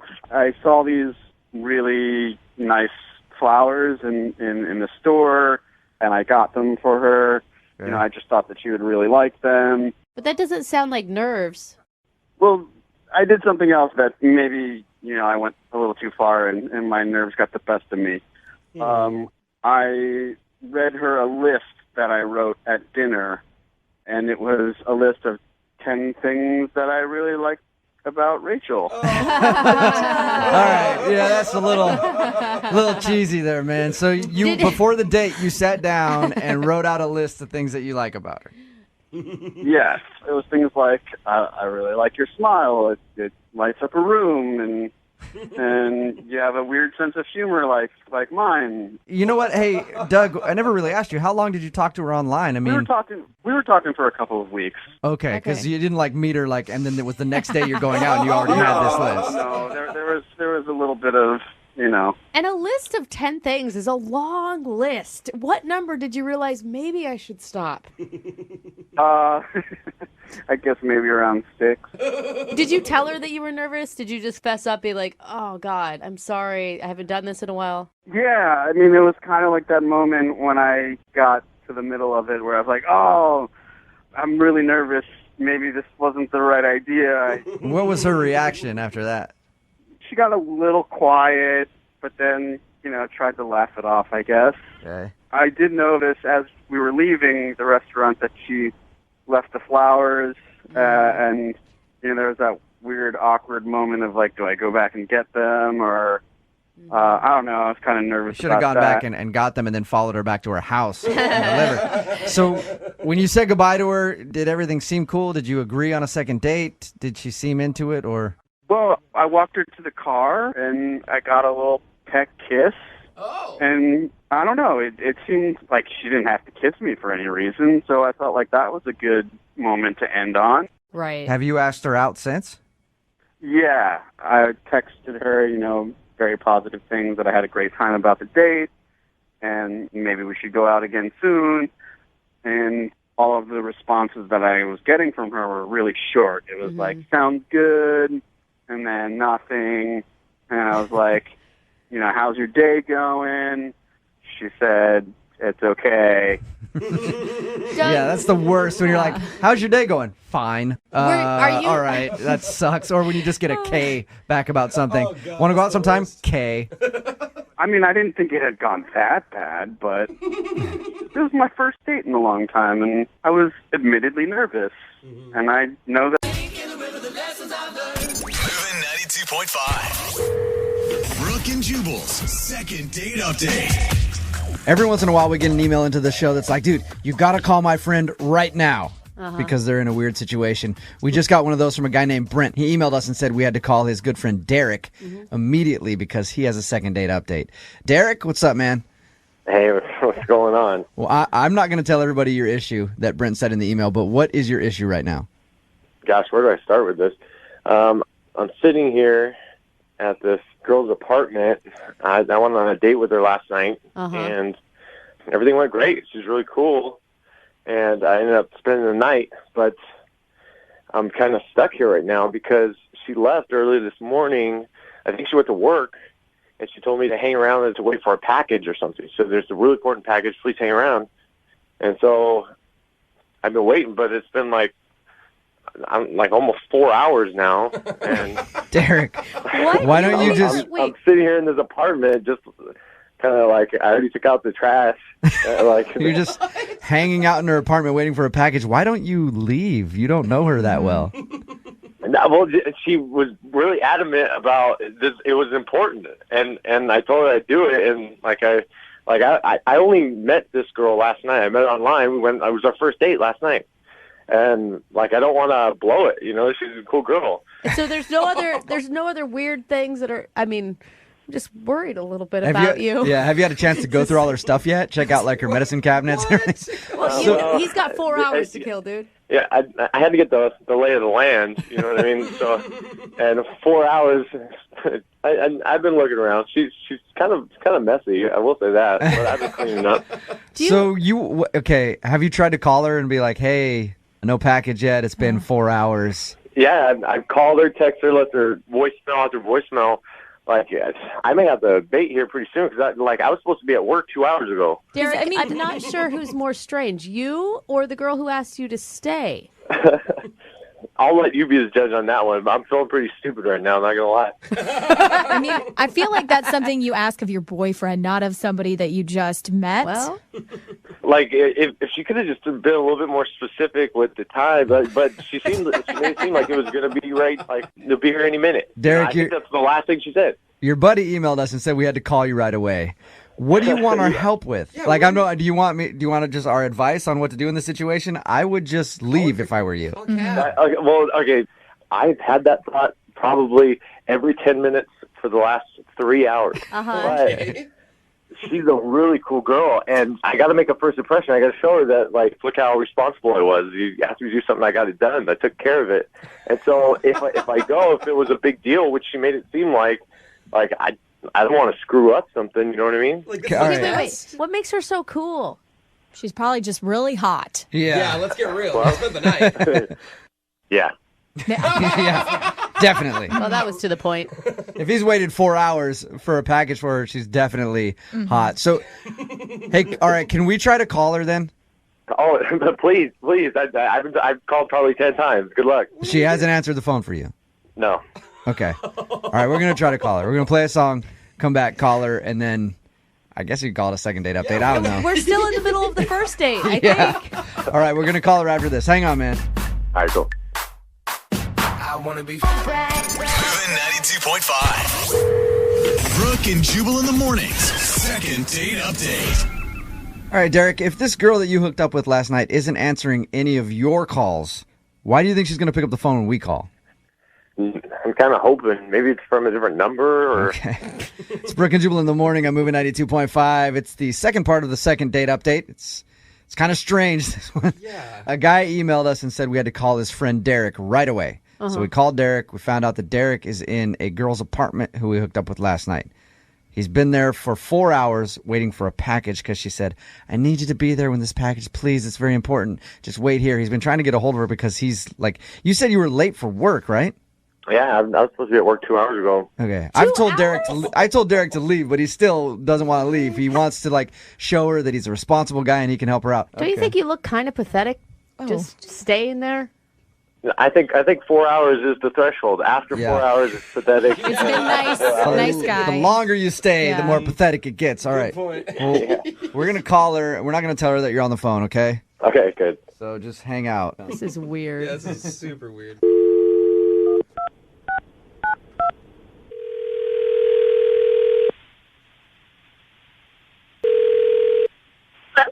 Hey, is this Alyssa? Yes, it is. Alyssa, how are you? I work in the apartment complex that you live in, and we understand you have a squatter in your apartment. Would you like to talk about that? Wait, I don't understand what? This is actually Jubal from Brooke and Jubal in the morning on Moving 92.5. How are you? I'm fine, thanks. How are you? I'm good. I have a buddy named Derek, and you've kidnapped him. And I want him back. Wait, You know what I mean by that? Derek, from last night? You know him? Yes, Derek from last night. Okay, so why are you calling? I'm calling because Derek is in your apartment right now, and he's been waiting for a package for 4 hours, and he's been trying to get a hold of you to ask, like, hey, is this package going to arrive anytime soon, or can I just go? And you haven't been answering the phone, so Derek asked me to call you. Yeah, he said he'd wait for my package to arrive, so. Right. But you can see how that's kind of strange, right? Like, you just met him last night.